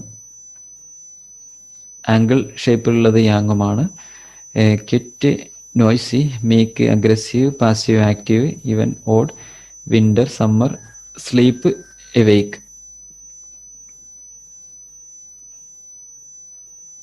ഡീറ്റെയിൽഡ്, സിമ്പിൾ. അപ്പോൾ ഇത്രയും കാര്യങ്ങൾ കൂടെ നമ്മൾ ഇതിൻ്റെ കൂടെ ചേർത്ത് വെച്ച് മനസ്സിലാക്കുക. ഇനി നമ്മൾ മനസ്സിലാക്കാൻ പോകുന്നത് നമ്മുടെ ശരീരത്തിലുള്ള യിങ് യാങ് ഓർഗൻസിനെയാണ്. നമ്മുടെ ശരീരത്തിൽ പ്രധാനമായിട്ട് അക്യുപങ്ക്ചറിന്റെ കാഴ്ചപ്പാടിൽ 12 അവയവങ്ങളാണുള്ളത്. മറ്റ് അവയവങ്ങൾക്ക് പ്രാധാന്യമുണ്ടെങ്കിലും ഈ പറയുന്ന 12 അവയവങ്ങളുമായി ബന്ധപ്പെടുത്തിയിട്ടാണ് മറ്റ് അവയവങ്ങളെ സാധാരണ പറയാറുള്ളത്. ഇപ്പോൾ പലരും ചോദിക്കും യൂട്രസ്, അതേപോലെ തന്നെ പാൻക്രിയാസ്, ബ്രെയിൻ, അങ്ങനെ ധാരാളം അവയവങ്ങൾ നമ്മുടെ ശരീരത്തിലുണ്ട്. അപ്പോൾ അവയെ ഉൾക്കൊള്ളിക്കാതെ ഈ 12 അവയവങ്ങളെ മാത്രം എന്തുകൊണ്ട് പറയപ്പെടുന്നു എന്നുള്ളത് പലപ്പോഴും ചോദിക്കാറുണ്ട്. അതിനുള്ള കാരണം ഈ അവയവത്തിന്റെ ഒരു പ്രവർത്തനം കൊണ്ടാണ് മറ്റുള്ള അവയവം നിലനിൽക്കുന്നുള്ളത് എന്നുള്ളത് കൊണ്ടാണ്. പിന്നെ നിങ്ങൾ മനസ്സിലാക്കേണ്ടത്, സാധാരണഗതിയിൽ അക്യുപങ്ക്ചറിൽ ഈ ഓർഗൻസിനെ നമ്മൾ വിവരിക്കുന്നത് അത് ബേസിക് ക്ലാസ്സിലൊക്കെ പങ്കെടുത്ത ആളുകൾക്കും ഹീലിംഗ് വിത്ത് ഹാൻഡ്സിലൊക്കെ പങ്കെടുത്ത ആളുകൾക്കും അറിയാവുന്നതാണ്. നമ്മൾ സാധാരണ ഒരു പോയിന്റ് ഒക്കെ വിവരിക്കുന്ന സമയത്ത് ഹാർട്ട് പോയിന്റ് എച്ച് എന്നോ HT എന്നൊക്കെയാണ് അവയെ പറയുക. പെരികാർഡിയത്തിന്റെ പോയിന്റിനെ നമ്മൾ PC എന്നാണ് പറയുക. അപ്പൊ അതിന്റെ ഒരു ഷോർട്ട് ഫോം നമ്മളെപ്പോഴും മനസ്സിലാക്കി വെക്കണം. പ്രധാനപ്പെട്ട ഇൻ ഓർഗൻസ് എന്നുള്ളത് heart, pericardium, spleen, lung, kidney, liver. അതായത് ഹൃദയം, പെരികാർഡിയം എന്നുള്ളത് അദൃശ്യമായിട്ടുള്ള ഒരു അവയവമാണ്. അതൊരു നമ്മുടെ ശരീരത്തിൽ നിലനിൽക്കുന്ന നമുക്ക് ദൃശ്യമല്ലാത്ത ഒരു അവയവമാണ്. സ്പ്ലീൻ എന്നുള്ളതിന്റെ മലയാളം പ്ലീഹ, ലങ് എന്ന് പറഞ്ഞാൽ ശ്വാസകോശം, കിഡ്നി എന്ന് പറഞ്ഞാൽ വൃക്ക, ലിവർ എന്ന് പറഞ്ഞാൽ കരൾ. ഇതാണ് നമ്മുടെ ശരീരത്തിലുള്ള ഇൻ അവയവങ്ങൾ.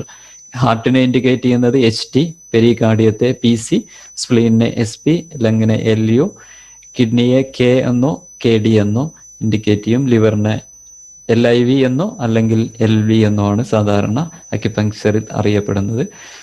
യാങ് ഓർഗൻസ് ഏതൊക്കെയാണെന്ന് ചോദിച്ചാൽ സ്മോൾ ഇൻറ്റസ്റ്റൈൻ, SI അഥവാ ചെറുകുടൽ, സാൻജിയാവോയെ SJ എന്നോ ട്രിപ്പിൾ ഹീറ്റർ എന്നും സാൻജിയാവോയെ പറയപ്പെടും. അതുകൊണ്ട് TW അല്ലെങ്കിൽ ട്രിപ്പിൾ ബർണർ എന്നും പറയും. അങ്ങനെ നോക്കുമ്പോൾ TW. അപ്പൊ സാൻജിയാവോ എന്നുള്ളത് അദൃശ്യമായിട്ടുള്ള ഒരു അവയവത്തിന്റെ ഒരു കൺസെപ്റ്റാണ്, ഒരു അവയവമല്ല. പക്ഷേ നമ്മുടെ ശരീരത്തിലുള്ള പ്രധാനപ്പെട്ട അവയവങ്ങളുടെ കൂട്ടത്തിലാണ് അക്യുപങ്ക്ചറിൽ വിവരിക്കുന്നത്. അതൊക്കെ അവയവങ്ങളെ വിവരിക്കുന്ന സമയത്ത് അവയൊക്കെ വിശദമായിട്ട് നമ്മൾ പറയും. അപ്പോൾ സാൻജിയാവോ. പിന്നെ സ്റ്റൊമക്ക് എന്ന് പറഞ്ഞാൽ ആമാശയം, അവയെ ഇൻഡിക്കേറ്റ് ചെയ്യുന്നത് ST എന്നാണ്. ലാർജ് ഇൻറ്റസ്റ്റൈൻ എന്ന് പറഞ്ഞാൽ വൻകുടൽ, LI എന്നാണ് അവയെ അക്യുപങ്ക്ചറിൽ ഷോർട്ട് ഫോം ആയിട്ട് പറയുന്നത്. യൂറിനറി ബ്ലാഡർ എന്ന് പറഞ്ഞാൽ മൂത്രാശയം. UB അല്ലെങ്കിൽ BL എന്നാണ് അവയെ ഇൻഡിക്കേറ്റ് ചെയ്യുന്ന ലെറ്റേഴ്സ്.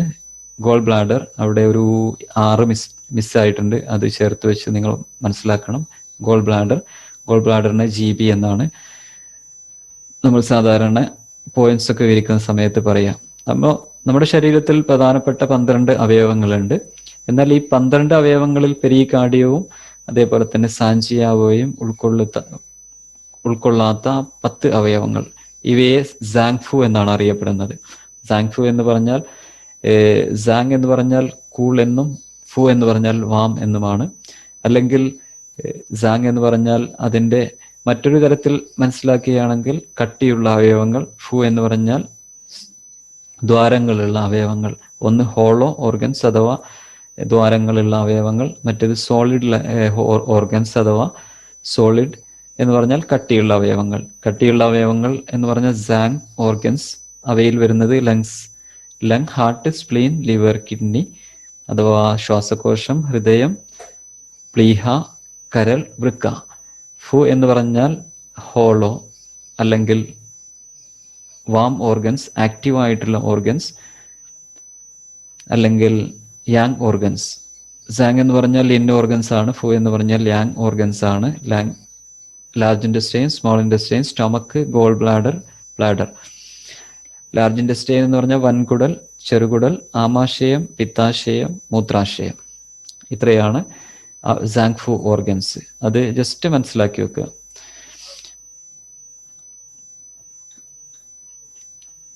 ഇനി അടുത്തതായിട്ട് നമ്മൾ മനസ്സിലാക്കാൻ പോകുന്നത്, നമ്മൾ തായ്ചി പറഞ്ഞു, സുപ്രീം അൾട്ടിമേറ്റ്, ഏറ്റവും പരമമായിട്ടുള്ള ഒരു വണ്ണസ്.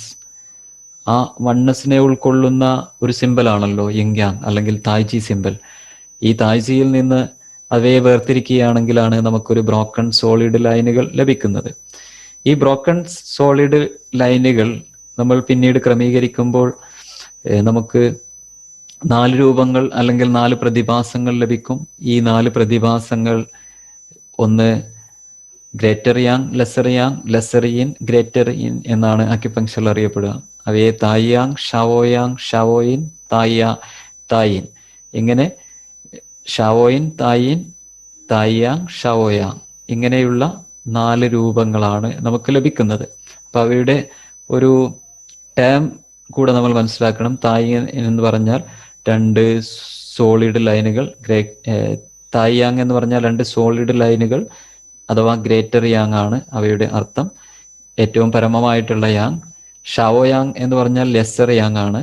യാങ്ങിനകത്ത് ഇന്ന് നിലനിൽക്കുന്നതിനെയാണ് ഷാവോ യാങ് എന്ന് പറയുന്നത്.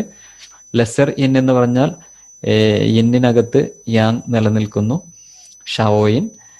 ഇന്നിനകത്ത് ഇന്ന് ഉൾക്കൊള്ളുന്ന ഒന്നാണ് തായിൻ, ഗ്രേറ്റർ ഇൻ, ഏറ്റവും പരമമായിട്ടുള്ള ഇൻ. ഇതിൽ നിന്നാണ് നമുക്ക് ഭാഗ്വയെ മനസ്സിലാക്കാൻ കഴിഞ്ഞത്. ഭാഗ്വ എന്ന് പറഞ്ഞാൽ 8 സിമ്പിൾസ്, 8 ട്രൈഗ്രംസ്. ഈ 8 ട്രൈഗ്രംസിലേക്ക് വരുമ്പോൾ ഒരു ലൈന് കൂടെ, സോളിഡ് ആയിട്ടുള്ള ലൈൻ ആയിരിക്കാം, ബ്രോക്കൺ ആയിട്ടുള്ള ലൈൻ ആയിരിക്കാം, ഈ ഒരു ലൈന് കൂടെ ചേർത്ത് വെച്ചിട്ടാണ് നമ്മൾ ട്രൈഗ്രംസ് മനസ്സിലാക്കുന്നത്. അല്ലെങ്കിൽ ഫുക്ഷി ഈ ട്രൈഗ്രംസിനെ വിവരിച്ചത് ആദ്യത്തെ 4 പ്രതിഭാസങ്ങൾ, അവയുടെ കൂടെ ഒരു ലൈന് കൂടെ ചേർത്ത് വെച്ചിട്ടാണ് ട്രൈഗ്രംസിലേക്ക് കൊണ്ടുവന്നത്. അപ്പോൾ അതിൽ ഹെവൻ എന്നുള്ളതിന് ചൈനീസ് ഭാഷയിൽ ചിയാൻ എന്നാണ് പറയുന്നത്. ഡു എന്ന് പറഞ്ഞാൽ ലേക്ക്, ലി എന്ന് പറഞ്ഞാൽ ഫയർ, സെൻ എന്ന് പറഞ്ഞാൽ തണ്ടർ. ഈ ലെസർ ഗ്രേറ്റർ യാങ്ങിൽ നിന്നാണ് ഹെവനും ലേക്കും ഉണ്ടായത്. ഗ്രേറ്റർ യാങ്ങിൽ നിന്ന് ഹെവനും ലേക്കും ഉണ്ടായി. ലെസർ യാങ്ങിൽ നിന്ന് ഫയറും തണ്ടറും ഉണ്ടായി. ഇനി ലെസർ യന്നിൽ നിന്ന് സുൺ, കാൻ, അതായത് വിൻഡും വാട്ടറും ഉണ്ടായി. ഗ്രേറ്റർ യന്നിൽ നിന്ന് ജൻ കുൻ, അതായത് മൗണ്ടെയിൻ, എർത്തും ഉണ്ടായി. അപ്പൊ അതിന്റെ ചൈനീസ് നെയിമും ജസ്റ്റ് നമ്മൾ മനസ്സിലാക്കി വെക്കണം, ഏതിൽ നിന്നാണ് ഇവ ഓരോന്നും രൂപീകരിക്കപ്പെട്ടത് എന്നുള്ളതും നമ്മൾ ഡയഗ്രത്തിലൂടെ നോക്കി മനസ്സിലാക്കണം. പിന്നീട് ഇനി നമ്മൾ അടുത്ത ക്ലാസ്സിൽ പഠിക്കാൻ പോകുന്നത് 5 എലമെന്റ്സിനെ കുറിച്ചിട്ടാണ്. അപ്പൊ ഈ വുജിയിൽ നിന്നും ബ്രോക്കൺ സോളിഡ് ലൈനുകൾ പിന്നീട് 4 പ്രതിഭാസങ്ങളായി മാറുകയും അവ 8 പ്രതിഭാസങ്ങളിലേക്ക് വരികയും അഥവാ 8 ട്രൈഗ്രംസിലേക്ക് വരികയും പിന്നീട് അതിൽ നിന്നാണ് നമ്മൾ 5 ഫേസിലേക്ക് പോകുന്നത്. അവ ഏതൊക്കെയെന്ന് ചോദിച്ചാൽ ഹെവൻ, ലേക്ക് ഉൾക്കൊള്ളുന്നതാണ് മെറ്റൽ. ഫയർ എന്നുള്ളത് ലീ മാത്രം ഉൾക്കൊള്ളുന്നതാണ്. തണ്ടർ, വിൻഡ് ഉൾക്കൊള്ളുന്നതാണ് വുഡ്. വാട്ടർ എന്നുള്ളത് ക്യാൻ ആണ്.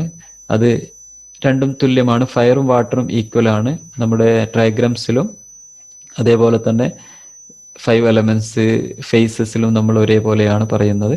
മൗണ്ടെയിനും എർത്തും ചേർത്ത് വെച്ചിട്ടാണ് എർത്ത് വരുന്നത്. അപ്പോൾ ഈ ഒരു കൺസെപ്റ്റ് കൂടെ നമ്മൾ മനസ്സിലാക്കി വെക്കണം. അപ്പോൾ എന്നാൽ മാത്രമാണ് എങ്ങനെയാണ് ഈ 5 എലമെന്റ്സ് നമ്മുടെ ചൈനീസ് അക്യുപങ്ക്ചറിൽ ക്രമീകരിക്കപ്പെട്ടിട്ടുള്ളത് എന്നുള്ളത് പൂർണ്ണമായിട്ട് നമുക്ക് മനസ്സിലാക്കാൻ കഴിയുള്ളൂ. കാരണം അത് മനസ്സിലാക്കി കഴിഞ്ഞാലാണ് ഇതിൻ്റെ ഒരു ഒറിജിൻ തായ്ജിയിൽ നിന്നും അഥവാ സുപ്രീം അൾട്ടിമേറ്റിൽ നിന്നും ഈ 5 ഫേസസിലേക്ക് എങ്ങനെ വന്നു എന്നുള്ളത് കൃത്യമായി മനസ്സിലാക്കി കഴിഞ്ഞാൽ നമുക്ക് യിങ് യാങ് ബാലൻസിങ് വളരെ എളുപ്പത്തിൽ ചെയ്യാൻ കഴിയും. നമുക്കൊരു രോഗാവസ്ഥ എന്നുള്ളത് യിങ് യാങ് ബാലൻസിൽ വരുന്ന വ്യതിയാനമാണല്ലോ. അപ്പോൾ ആ വ്യതിയാനത്തെ നമുക്ക് വളരെ പെട്ടെന്ന് പരിഹരിക്കാൻ കഴിയും. അപ്പം ഇത്രയും കാര്യങ്ങളാണ് ഇന്നത്തെ ക്ലാസ്സിൽ ഉൾക്കൊള്ളിക്കാനുള്ളത്. Thank you. ഇനി നിങ്ങളുടെ അവസരമാണ്.